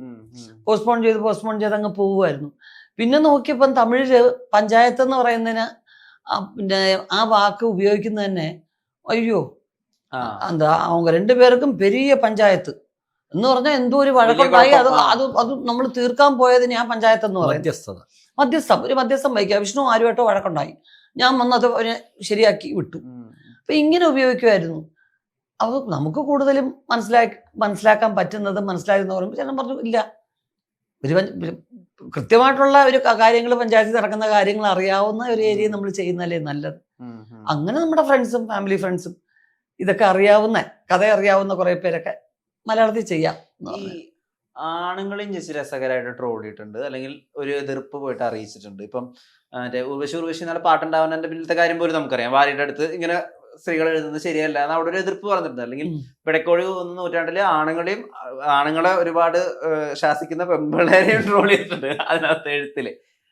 അപ്പൊ പറയുന്നത് കുറച്ച് ഹാസ്യരൂപേണ, അല്ലെങ്കിൽ ലൈറ്ററായിട്ട് പറഞ്ഞാൽ ആളുകൾ എടുക്കും, അങ്ങനെ ഒരു വിഷൻ ഉണ്ടോ ചേച്ചിക്ക്? അല്ല, തീർച്ചയായിട്ടും നമ്മളിപ്പം വളരെ നിസ്സാരമായൊരു കാര്യം, ഇപ്പം ഇവിടുന്ന് ഒരാള് വന്നിട്ട് ഈ ടേബിൾ ഒന്നെടുത്ത് അങ്ങോട്ട് നീക്കി എന്ന് വിചാരിക്കുക. എനിക്കത് ഇഷ്ടപ്പെട്ടില്ല. ഞാനത് ഏത് ഭാവത്തിൽ വേണമെങ്കിലും പറയാം, മനസ്സിലായില്ലേ? അപ്പൊ ഞാൻ കുറച്ചൊരു തമാശയായിട്ട് എന്താ ഈ മേശ ഇവിടെ കിടക്കുന്നതുകൊണ്ട് എന്തെങ്കിലും കുഴപ്പമുണ്ടോ, അവിടെ തന്നെ ഇട്ട് വയ്ക്കും എന്ന് പറഞ്ഞാൽ ചിലപ്പോൾ അവർക്ക് ദേഷ്യം വരത്തില്ല. തിരിച്ച് ഞാൻ കുറച്ച് ഹാർഷായിട്ട് എന്തിനാ ഞാൻ അവിടെ ഇട്ടിരിക്കുന്ന ടേബിൾ നിങ്ങൾ എന്തിനാ എടുത്തങ്ങോട്ട് മാറ്റിയത്, അതിനൊരു മാനേഴ്സ് ഉണ്ടോ നിങ്ങൾക്ക്? അപ്പൊ ഈ എക്സ്പ്രഷൻ മാറുമ്പോൾ വല്ലാതെ ഹേർട്ട് ചെയ്യല്ലേ അവർക്ക്, മനസ്സിലായില്ലേ? അപ്പോ എത്ര കയ്പുള്ള മരുന്നും ഒരല്പം മധുരം പുരട്ടി ഇറക്കുന്നവരെയുള്ള ഒരു സമയത്തേക്കെങ്കിലും ഒരല്പം മധുരം ഇരിക്കട്ടെ എന്ന് വിചാരിക്കുന്നതിൽ തെറ്റില്ല. പക്ഷെ നമുക്ക് എല്ലാ കാര്യവും അങ്ങനെ പറയാൻ പറ്റില്ല. ചില കാര്യങ്ങളുണ്ട് വളരെ ഗൗരവത്തിൽ പറയേണ്ടതായിട്ടുള്ള ചില കാര്യങ്ങളുണ്ട്, അത് നമ്മൾ അങ്ങനെ തന്നെ പറയേണ്ടി വരുമായിരിക്കും. അല്ലാത്ത മിക്കവാറും കാര്യങ്ങൾ എനിക്ക് തോന്നുന്നു കുറച്ചൊരു പരിഹാസ രൂപേണയെന്ന് അർത്ഥമല്ല, എങ്കിൽ പോലും അതിനെ ഒരു അസർക്കാസം ഉണ്ടായാൽ അതിനത്രയ്ക്ക് അങ്ങോട്ടൊരു ബുദ്ധിമുട്ട് തോന്നൂല കേൾക്കുന്നവർക്ക്. അതായത് ഞങ്ങൾ പറയും, പേഴ്സണലായിട്ട് പറയുകയാണെങ്കിൽ മുകേഷ് കോമഡി എന്ന് പറയും. മുകേഷ് ചേട്ടൻ എന്നോട് എന്നെ കുറിച്ച് കളിയാക്കി പറഞ്ഞാൽ ഞാനും കൂടെ ചേർന്ന് ചിരിക്കും. അത്രയും നമുക്ക് ഹാസ്യം അവതരിപ്പിക്കുന്ന ഒരു ആളിനെ ഞാൻ കണ്ടിട്ടേ ഇല്ല ജീവിതത്തിൽ. അപ്പം നമ്മളെ കുറിച്ച് ഭയങ്കരമായിട്ട് കളിയാക്കാം, പക്ഷെ നമ്മളും കൂടെ എഴുതിങ്ങനെ ആകാംക്ഷയോടെ ചിരിക്കും. അതായിരിക്കണം ഹാസ്യം. ഒരു വിഭാഗത്തെ മാത്രം ചിരിപ്പിക്കുക, വേറെ കുറച്ച് പേര് വിഷമിച്ചിരിക്കുക എന്ന് പറയുമ്പോൾ അതൊരു ഹാസ്യം ആവില്ല, അത് പരിഹാസം. ജഗദമ്പയില് റെസ്പോൺസിബിൾ ആയിട്ട് തന്നെ ഹാസ്യമുള്ളത്. നമ്മളത് വളരെ സൂക്ഷിച്ചാണ് കൈകാര്യം ചെയ്തിരിക്കും. നമ്മൾ ഈ പറഞ്ഞില്ല, ഇപ്പൊ ആൾക്കാർ പറയുമല്ലോ, നമ്മളൊക്കെ പണ്ട് ഓരോരുത്തരെ വിളിക്കുമ്പോൾ രൂപം വെച്ചൊക്കെ വിളിക്കും, ഇപ്പൊ ബോഡി ഷെയ്മിങ്ങാണ്. ഒന്നുമില്ല, നമ്മൾ സിമ്പിളായിട്ട് കാര്യങ്ങൾ കഥ അങ്ങനെ തന്നെ പറഞ്ഞേക്കുന്നത്. അതിൻ്റെ ഒരു ഇല്ലേ, അത്രയേ ഉള്ളൂ. അതെന്തായാലും അത് നമുക്ക് പെട്ടെന്ന് മനസ്സിലാകുന്ന സംഗതികൾ മാത്രമേ ഉള്ളൂ, അല്ല നമുക്ക് മനസ്സിലാവാത്ത കാര്യങ്ങളും അങ്ങനൊന്നുമില്ല. അതിപ്പോൾ പറഞ്ഞാൽ അത് കണ്ട് വേണം വിലയിരുത്താനായിട്ട് നമ്മൾ ഒരെണ്ണം എടുക്കാൻ ശ്രമിച്ചിട്ടുണ്ട്, അത്രയേ ഉള്ളൂ. ഈ പടത്തിന്റെ ട്രെയിലറൊക്കെ എഴുതി വരുമ്പോൾ ഇതിന്റെ പ്രൊഡക്ഷൻ ഹൗസിന്റെ പേര് വരും എവർ സ്റ്റാർ എന്ന് പറഞ്ഞിട്ട്. എവർ സ്റ്റാർ അങ്ങനെ തന്നെ ഇരിക്കട്ടെ. Thank you. നേരത്തിന് ഒരുപാട് നന്ദി. നമസ്കാരം. Thank you Vishnu, thank you.